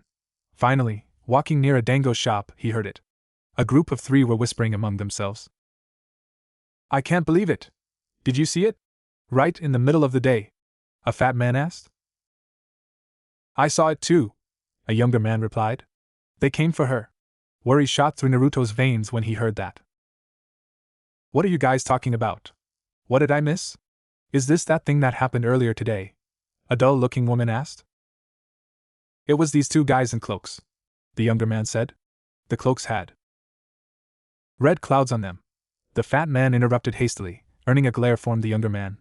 "They came demanding for her." "But get this," the younger man said, eager to pick up the tale. "She showed up, all angry and such, and hurled some knives at those 2 cloaked guys. Then, she hightailed it out of the village. Don't know where they are right now, but I'm sure that those 2 guys followed her. If we're lucky, they probably took her down," the fat man finished. "Besides, how'd you miss this? This was huge. Were you sleeping or something?" The woman huffed in annoyance. "I was in my father's basement, helping him clean out some junk." But Naruto was no longer listening. In the morning, Akatsuki had come looking for Fu, and she had led them away from the village. This must have happened around lunchtime. Erosenin had told him about this. Naruto fumed in his head. He should have been prepared. He should have stayed. If only he had come back an hour earlier. Naruto cursed. Why couldn't things have delayed themselves by an hour? Fu had run off about midday. That was about an hour of just her taking on 2 Akatsuki members. Naruto cursed again, louder this time. He could only hope that he wasn't too late. Flashing away to his tags outside of the village, Naruto drew in a breath as he searched for the other seals he had placed around Taki. He had intended to use them for escape if he needed to. Now, he would be using them to search and rescue. Then, Naruto felt a disturbance in one of his seals. It had been nearly blown apart by a high-level destructive jutsu. She ran in that direction. Although he was still tired from his return from Wave Country, Naruto knew that time was of the essence. Consuming a soldier pill, Naruto felt energy flood back into his body. Even after an hour, if Fu kept playing cat and mouse, she could be dozens of miles out. As Naruto flashed away, his eyes showed an unflinching determination. He had a friend to save. As Naruto disappeared in a flash of bright yellow, the skies darkened as heavy thunderclouds rolled across the sun. Thunder rumbled, as if the heavens themselves could feel the dire urgency of the situation. Naruto looked at the scene around him, shrouded in the shadows of the storm clouds above. The blonde ninja made a quick hand seal and activated a special jutsu that Jiraiya himself had created. Lightless Vision Jutsu. The dark seemed to recede from Naruto's vision, while the colors seemed to fade slightly from the world. The world looked nearly black and white. Naruto's mastery of the jutsu wasn't perfect, but he could make out splintered trees, overturned boulders, and something else. Something dangerous. Following his instincts, Naruto jumped down to the ground, looking for the source of the unease. Naruto then found a smoking plant. It was hissing and smoking. Taking a closer look, Naruto sniffed the smoke wafting up. Poison. The more he saw of the battlefield, the less he liked the prospect of going into this battle without knowing his opponents, especially in the dark. Then the rain started to pour. Slowly at first, then rushing out in a torrent, flattening Naruto's blonde hair, causing the young Nuke to curse. This rain would wipe out the tracks. He had to hurry. Naruto flashed back up to the canopy where his seal was. Reaching out with his natural chakra, the young ninja scanned the surrounding the area for any signatures. At the edge of his sensory perception, Naruto felt a small blip. Focusing on that one area, Naruto felt 3 signatures. They were obviously engaged in combat. In the blink of an eye, Naruto activated his storage seal, donning his armor, and sped off towards the battlefield, lightning streaking behind him. Hang on, Fu. Fu's breathing was ragged, a sure tell of her decreasing strength. The two had been relentless, pursuing her throughout the entire day. Even channeling the chakra of her Biju, the young Jinchuriki was getting very tired. The arrival of the rain only served to seep into her weary bones. She wouldn't last much longer at this rate. She had had a string of lucky escapes, but these guys just kept coming. Who were these two? Fu checked her supplies. No kunai. No shuriken. Nothing. Chakra, almost out. This was it. She was too tired to fight or escape. This was the end. Hey, girlie. Come on out, already. We've been at this for a while now. It's getting annoying. Fu recognized the voice as the one who called himself Deidara. His techniques were the scariest. Clay bombs flying toward her and then exploding with so much force. Now, in the dark, she certainly wouldn't be able to avoid them for long. Glancing out from her hiding position, Fu tried to gauge her chances of escape. Alright, Deidara. I'm tired of this little pest escaping us at the last possible moment. This rain is also irritating me, Deidara's partner said. Fu was struggling to hear what had been said, as it was getting harder to hear over the roar of the rain. So what do you suggest, senpai? Deidara asked. Fu shuddered as she caught the last word. The one called senpai. He used poisons. Fu got lucky in that the small dosages that got in her system through small cuts were able to be neutralized by her Biju. Even then, they had hurt like crazy. Make as many clones as you can and have them search the area. It's obvious that she's not going to stay in one spot for a prolonged fight. Senpai's voice was strangely wooden. It was creepy. Ah man. I hate making clones en masse. Deidara complained. It's not artful at all. Shut up and do it so we can get out of here, came the curt reply. Fine, Deidara huffed. I told you that Itachi and Kisame would have been so much better at this. Silence. Deidara promptly shut up and moved to his task when he saw the glare his senpai was giving him. A distance away from the battlefield, Naruto peered around a charred tree, the burnt part sizzling as rain splashed on the splintered trunk. The blonde was squinting to make out the forms in the dark. The sound of the falling rain nullified his enhanced hearing jutsu, so he had to rely on lip reading. As the senpai's face was concealed, Naruto could only read Deidara's lips. It was still enough to discern what was going on. So these guys were with Itachi and Kisame. That meant that they really were with Akatsuki. They were hunting Biju. A chill crawled down Naruto's spine as he remembered his close shave with Itachi and Kisame. If Hiruzen hadn't been there. Naruto pushed those thoughts aside for the moment. Since they were Akatsuki, he was fairly confident that it was just the two of them. He could sense Fu hiding on the forest floor, but she was running dangerously low. Then, Naruto noticed what the blonde, Deidara, was doing. Judging by the clay creations he's making, he must be the explosion expert. That left the weird one who was called Senpai. For Naruto, he was a mystery. He looked like a huge beast, the way the cloak stretched and shaped its form. He had to be the one with the poison. But what was his specialty? Those cloaks hid everything from sight. They were so annoying. Naruto thought of his options. He was no Shikamaru, but Hiruzen had taught him well when it came to strategy. The goal of this fight's not to win. It's to gather information, then escape with Fu, Naruto thought. But I don't want to reveal all of my techniques just yet. That left shadow clones and elemental manipulation. The blonde reluctantly released his natural chakra. Naruto would have to stay on his toes to come out of this one alive. Naruto grabbed his shirt and tore off the sleeves, lending him a savage look. He quickly wrapped the black cloth around the bottom half of his face, leaving only his eyes visible. Grabbing a handful of the ash from the burned tree, Naruto sprinkled the stuff in his hair to dull the bright blonde color. The end result was a patching of black in Naruto's blonde hair, doing nothing to hide it as it was washed out by the rain. Naruto could only sigh. This would have to do. The blonde checked the straps of his armor. For all intents and purposes, he looked like a hunter Nin ready to deal death. He had to get to Deidara before any more clones were made. Naruto could already count 3 on the battlefield. Trying to stay stealthy, he crept along the forest floor, planning to ambush the 2 from below. Thunder crashed and lightning lit up the battleground periodically. It was slow going, but Naruto finally made it directly under the limb the 2 missing Nin were standing on. "Hey senpai." Naruto froze. "I think there's something wrong." Biting back a curse, the blonde threw caution to the wind. Jumping up, Naruto drew a kunai, channeling wind chakra into it. Landing behind a surprised Deidara, Naruto sliced downwards aiming for Deidara's head. To his surprise, his kunai bit deeply into a mechanical limb of sorts. Naruto could sense the poison on the metal tip, noxious and lethal. Sparing only a glance at Deidara's partner, Naruto changed tacks, releasing the kunai and going for a jutsu. He had only time for one seal before Deidara grinned, forming his own seal. "Katsu!"